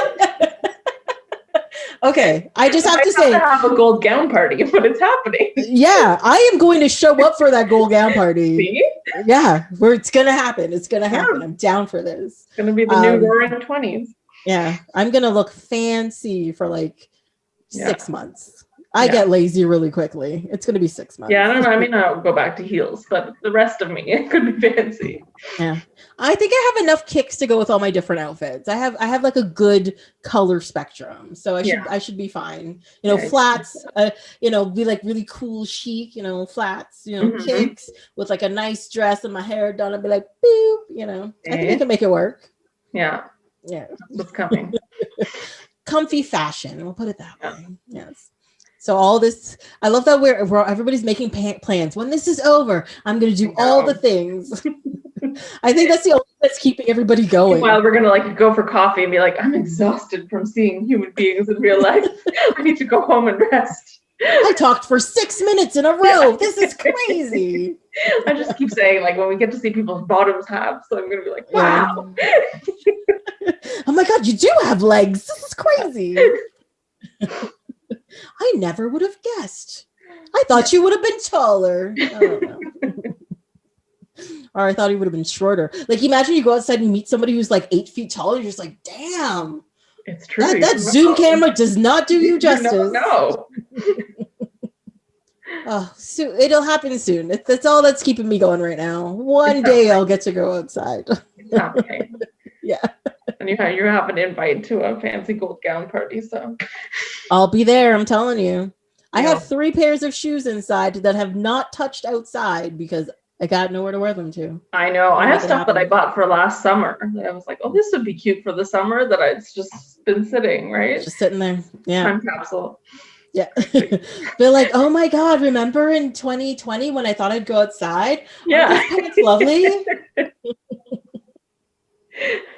Yeah. Oh my God. I don't know. I think we're all gonna have like PTSD from this time period. We're like, hey, remember 2020?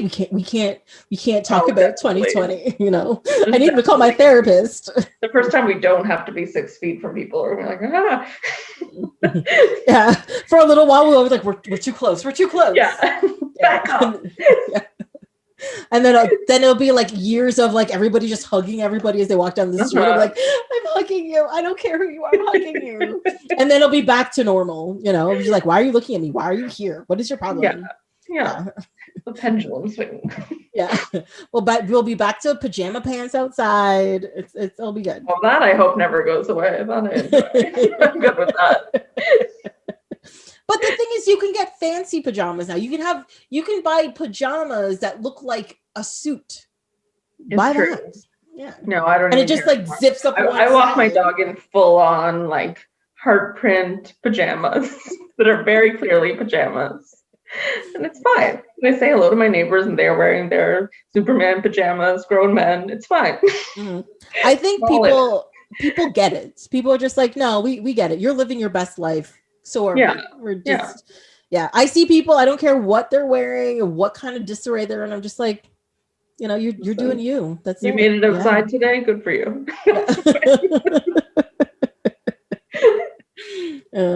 Every time I step out of my building, I'm like, I made it outside. Oh my God. It's a whole thing. Yeah. Yeah. All right. Talk about being trapped in a room. These little kids are hilarious.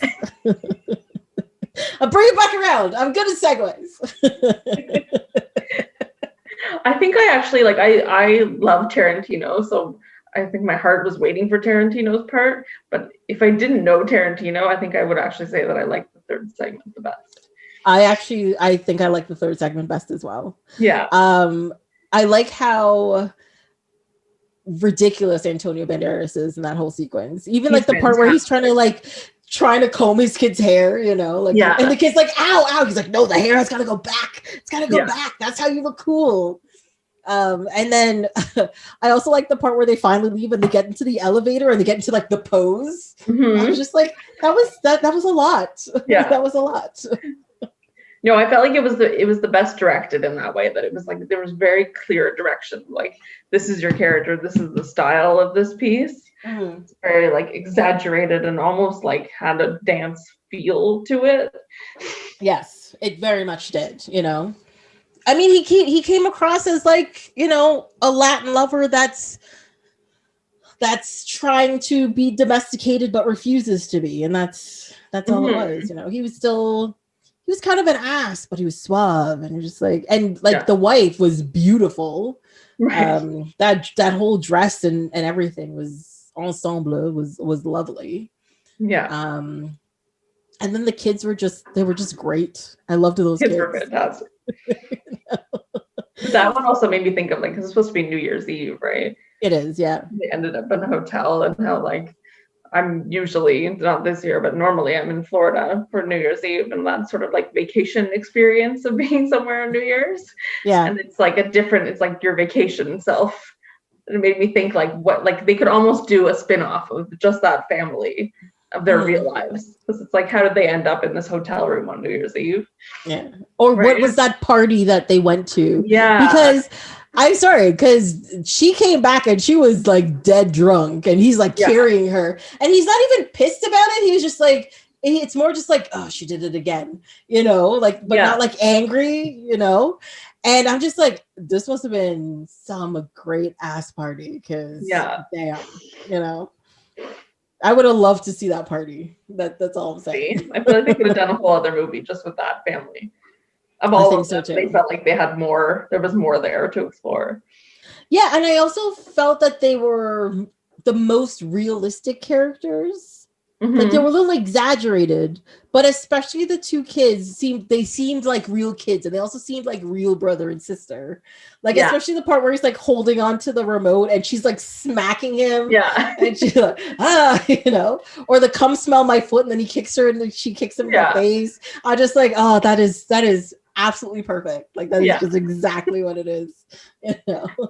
Yeah. That part was amazing. Yeah. Also, I always prepare myself for it, but when Tim Roth sees the body in the bed and it just erupts out of his mouth, every time I'm just like, oh, that's disgusting. Oh my God. I love that part. Yeah. Because it's coming, but it's also like, to me, that's such a quintessential like 90s movie thing that doesn't, like, you don't see that now in movies where people just like randomly barf, and it's like very clearly fake, like pea soup barf. You know what I mean? It's just one moment and nobody comments on it. It happened and we move on. Yeah. Well, that's the thing. He doesn't wipe his face. He doesn't wipe his shirt. No. He's not like embarrassed. He just keeps talking and picks up the phone and is like, shut up, and is like running around. I'm like, you have puke on your face. Yeah. Like, that's disgusting. Yeah. Stop doing this. But also amazing, because in real life, if you were in a hotel room and you found a dead body in your mattress, you would probably barf. Yes. Right? So But I think the thing that's most shocking about it is he doesn't do like, the preamble, the like, No, it just heave. happens. It just he's like, I was not prepared for any of this. It's just happening. It's almost like it was a surprise to him too. Like they just some effects person behind him who was just like boop, and then he's like, okay, that happened. I don't know. I just love the whole build up. And the thing is, before they even get there, they build up to that happening for the whole thing, because every time somebody's in that room, everybody's just like, what is that? And they're like, oh, it's your feet, or it's this, or you need to take a shower. And you're like, but then they figure out what it is, and then you realize, oh yeah, everybody's been sniffing since the start of that sequence. And they're like, oh, it comes back around. It's fantastic. Yeah, it was that last of the story. It was. Yeah, it really, really was. And then that last shot in the room with he's holding onto the body. Yeah. The thing's on fire. He's got a needle sticking out of his leg.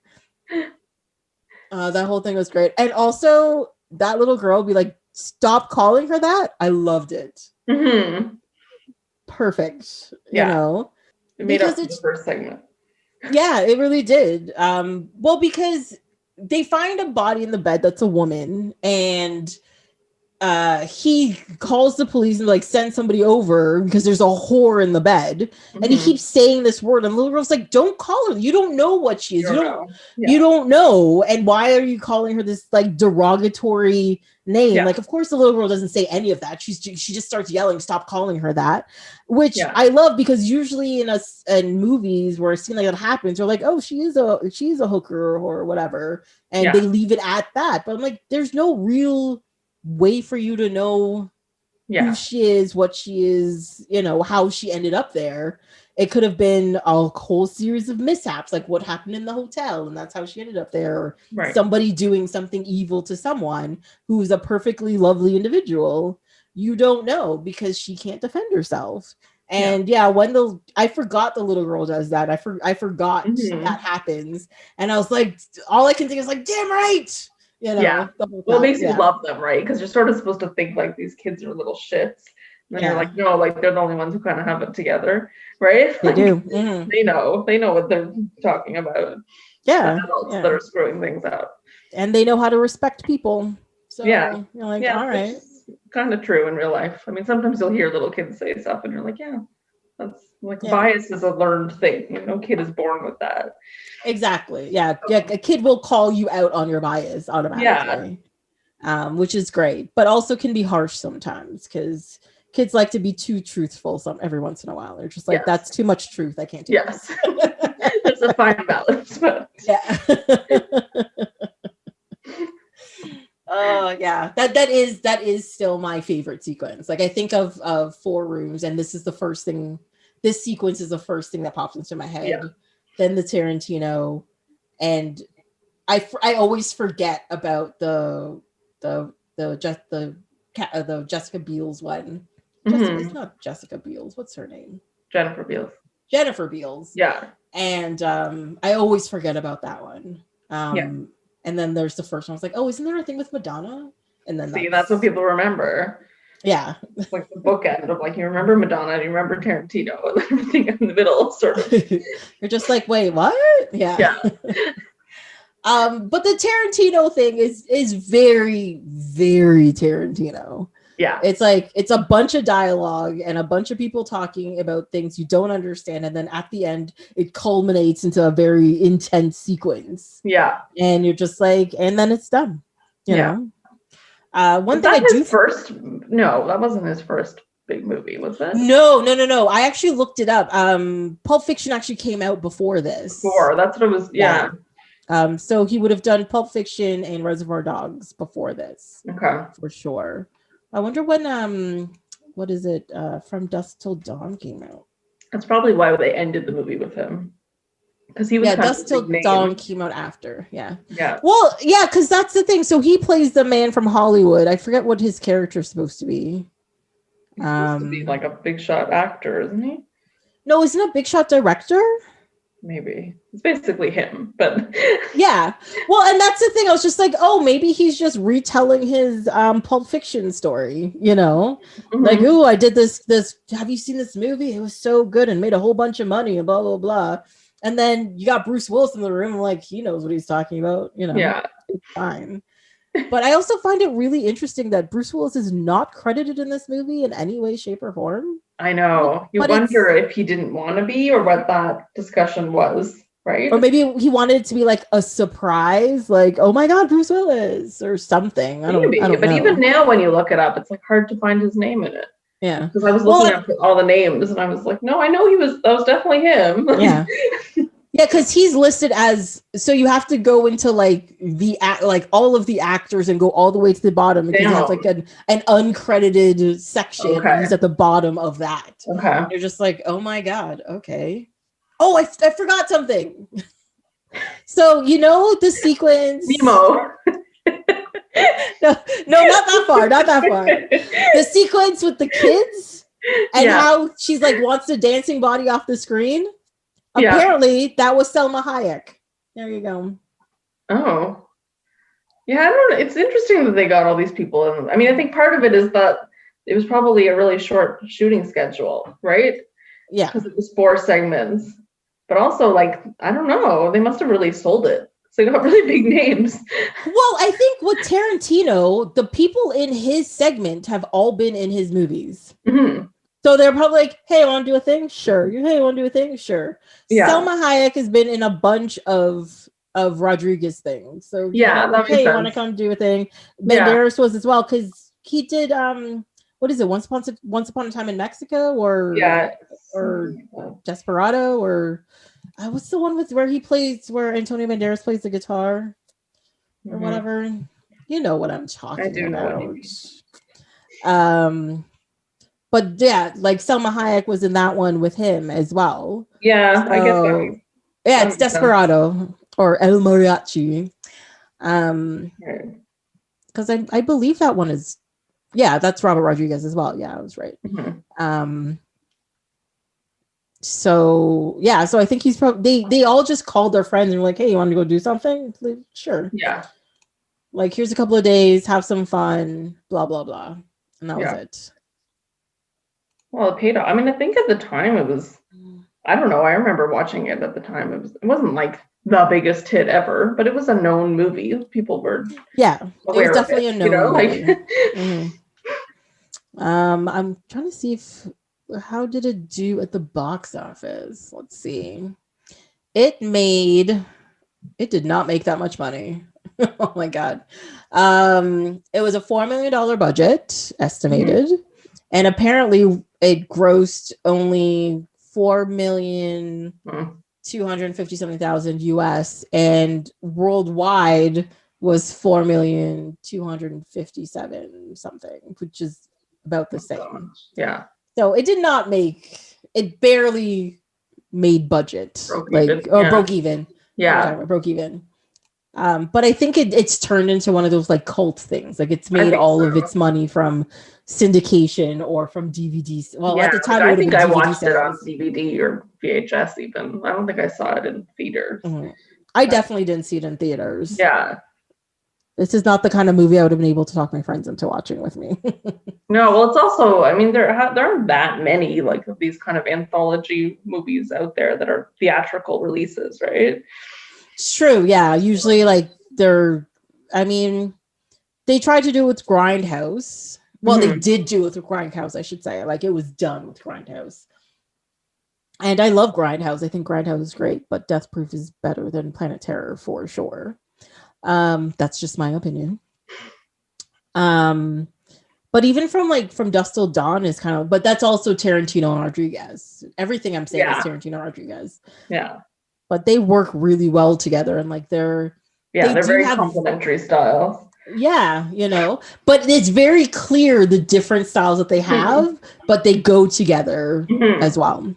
Yeah. So I think that's the thing that makes it work. And I think that's the thing that makes that second half of the movie work so well, is because those two kind of complement each other with their style and who's in it and all that kind of stuff. So yeah.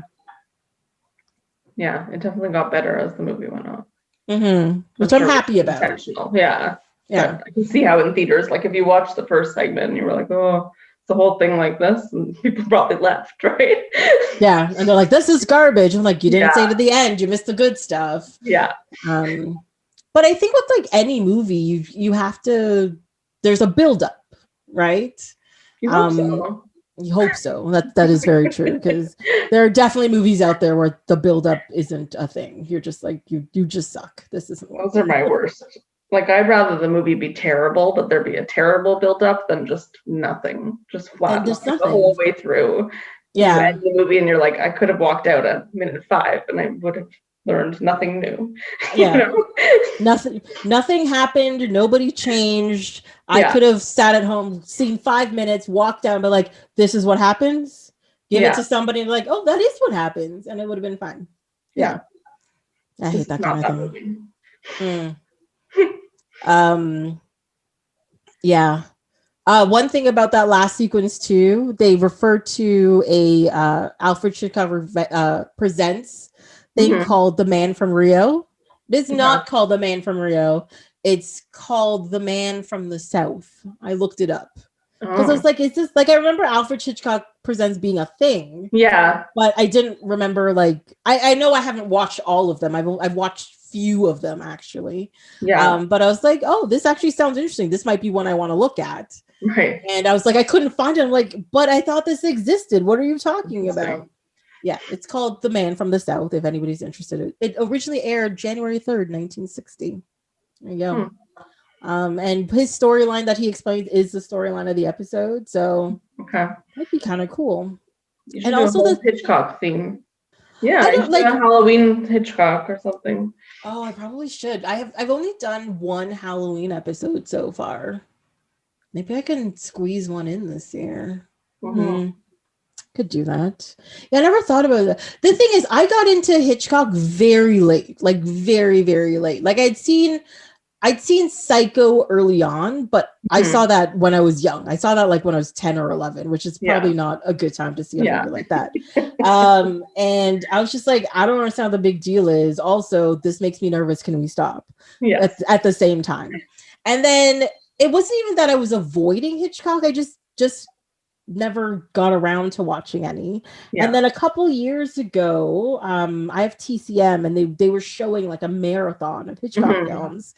And so I had seen The Birds randomly lots of years before, which I don't really remember it, but I remember not liking it. I don't know if that was an age thing or the storytelling thing again. I don't know. I can't really remember which one. Yeah. But I watched Vertigo, Rear Window, and what is it, North by Northwest?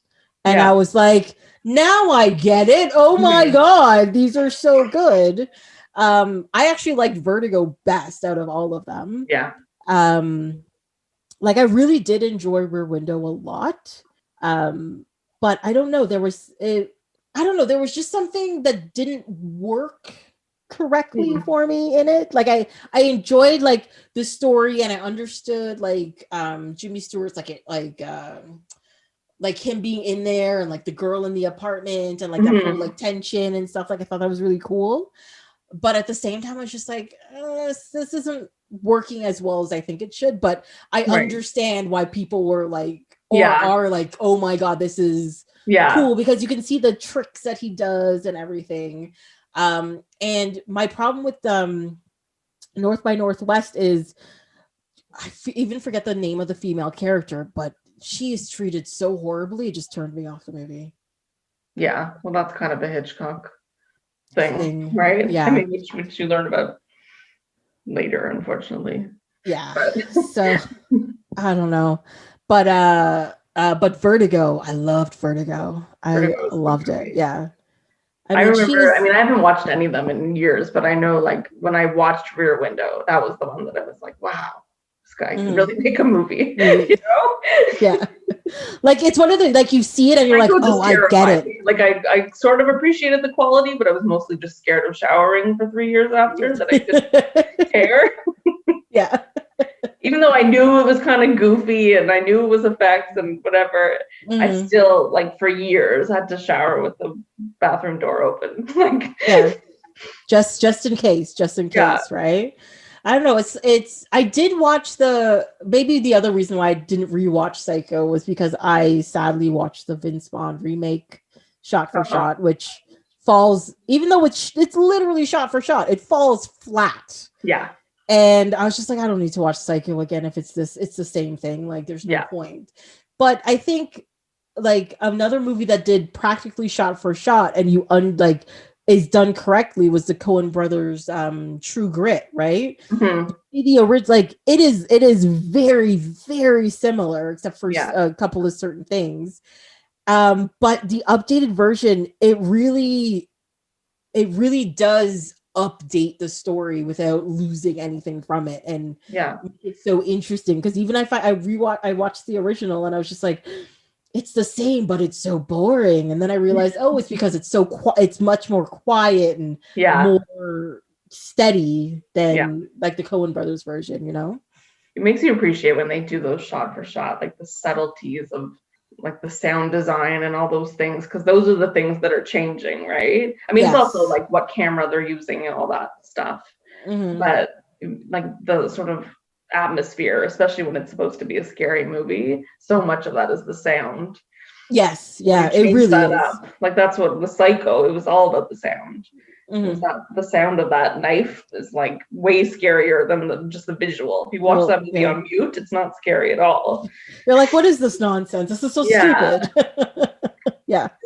It's really, really true. But those are examples how to do a remake shot for shot good and how to make it bad, and you know, like, they're there. Another one that did that was The Omen, and it wasn't scary at all, and it was just boring, and you're just like, what are you ruining things, right? Or making them better? I don't know. I don't do horror movies very well, so if I'm not scared, I can go to sleep that night. I'm happy. I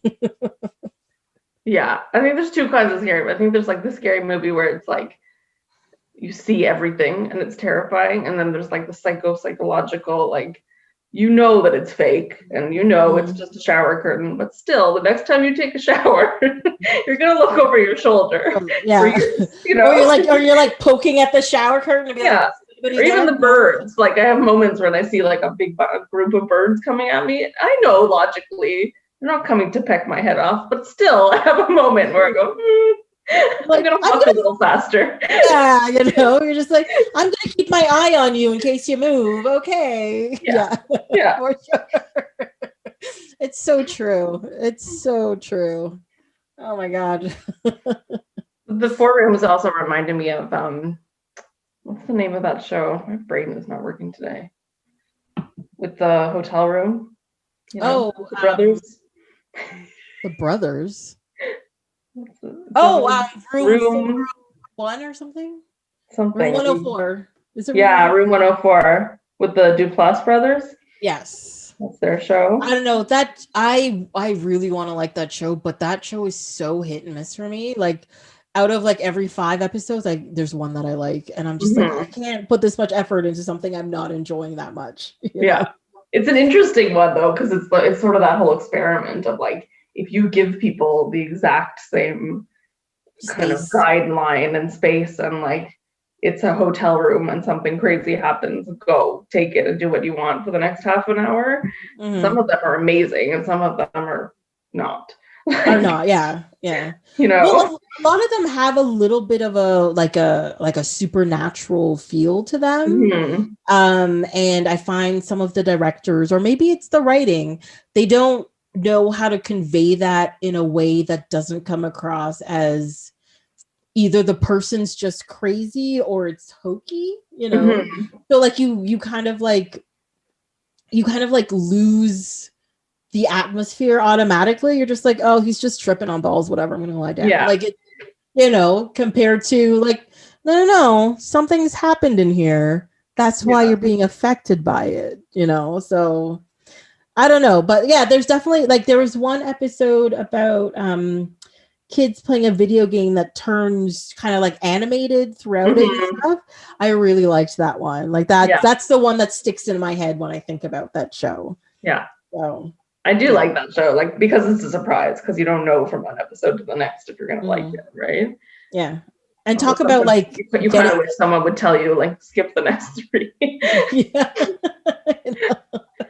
But like, you want to talk about a show that has a whole bunch of actors in it? That's one of them. They've gotten all of their friends in there to do stuff. So it's a brilliant concept, right? Because although I think in the very last season of the show they actually went outside of the hotel room, which was weird.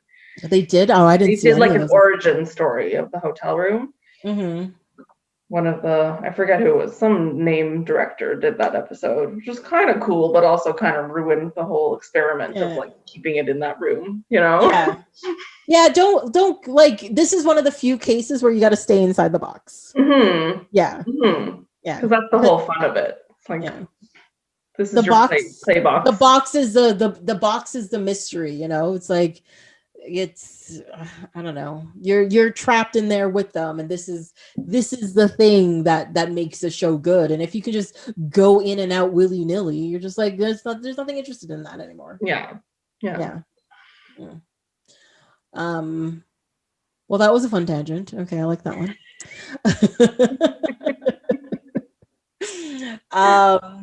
But yeah, I mean, I think we've covered both things very well.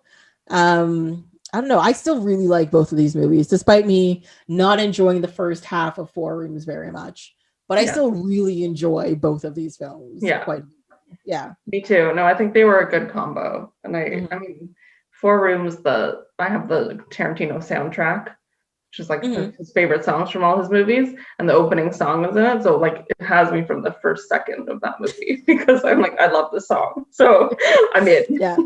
Well, that's the one thing with Tarantino movies. Like, even whether you hate Tarantino or you love Tarantino, you cannot argue that his movies have some of the best soundtracks. Like, he knows how to pick music for atmosphere or just to have a good time. Like, it's just fantastic. Yeah. Made up for the fact that Finding Nemo did not have any songs in it.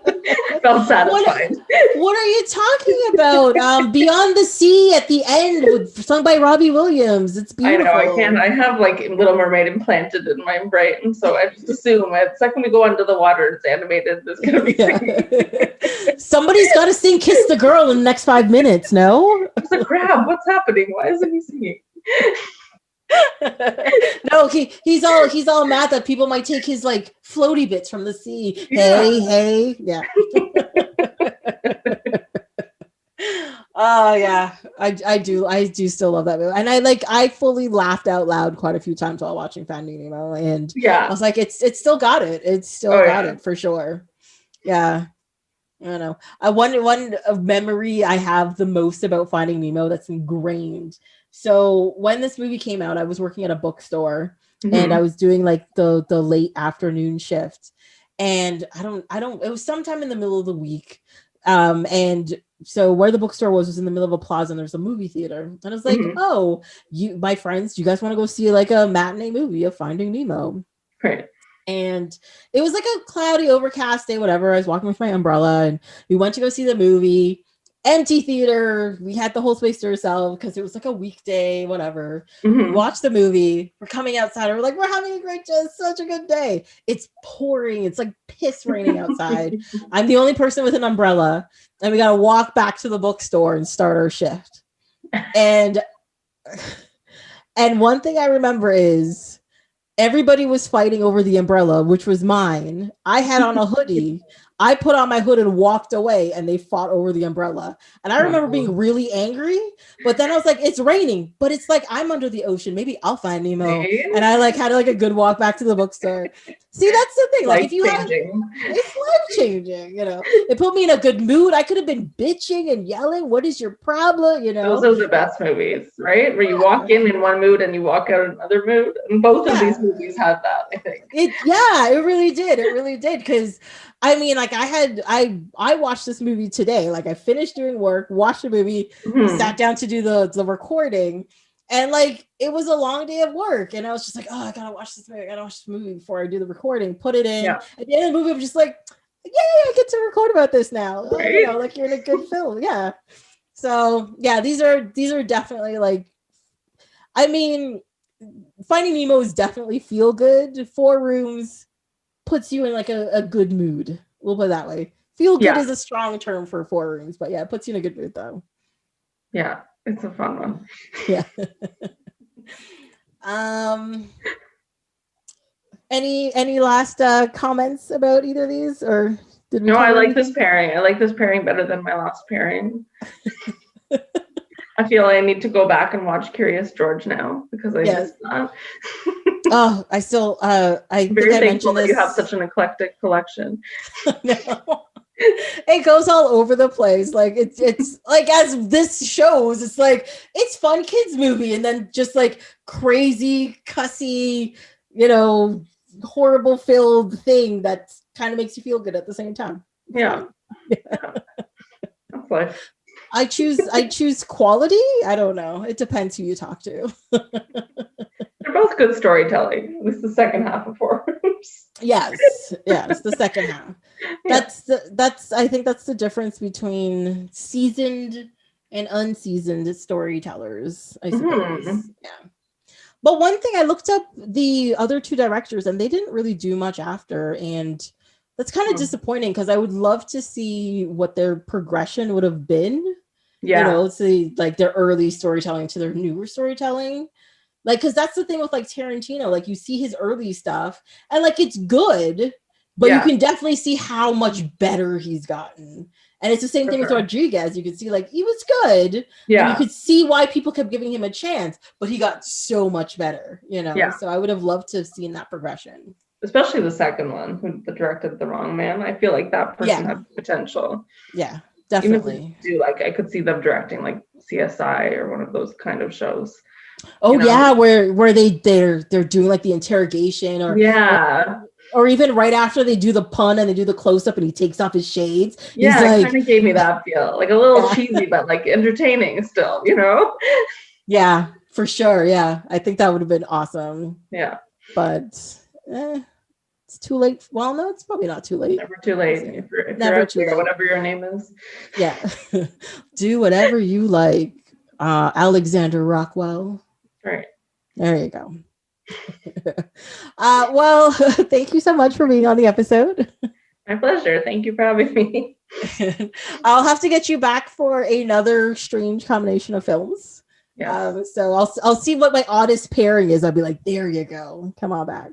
Yeah, we'll find the next animated / Tarantino combo. Yeah. Well, that's it for this episode of Off My Shelf. Until next time, you can follow along on Instagram and Twitter at ohmyshelf, or you can send an email to ohmyshelf@gmail.com. On the next episode, we're going to be talking about the hilarious show Futurama. Hope you'll be here to listen.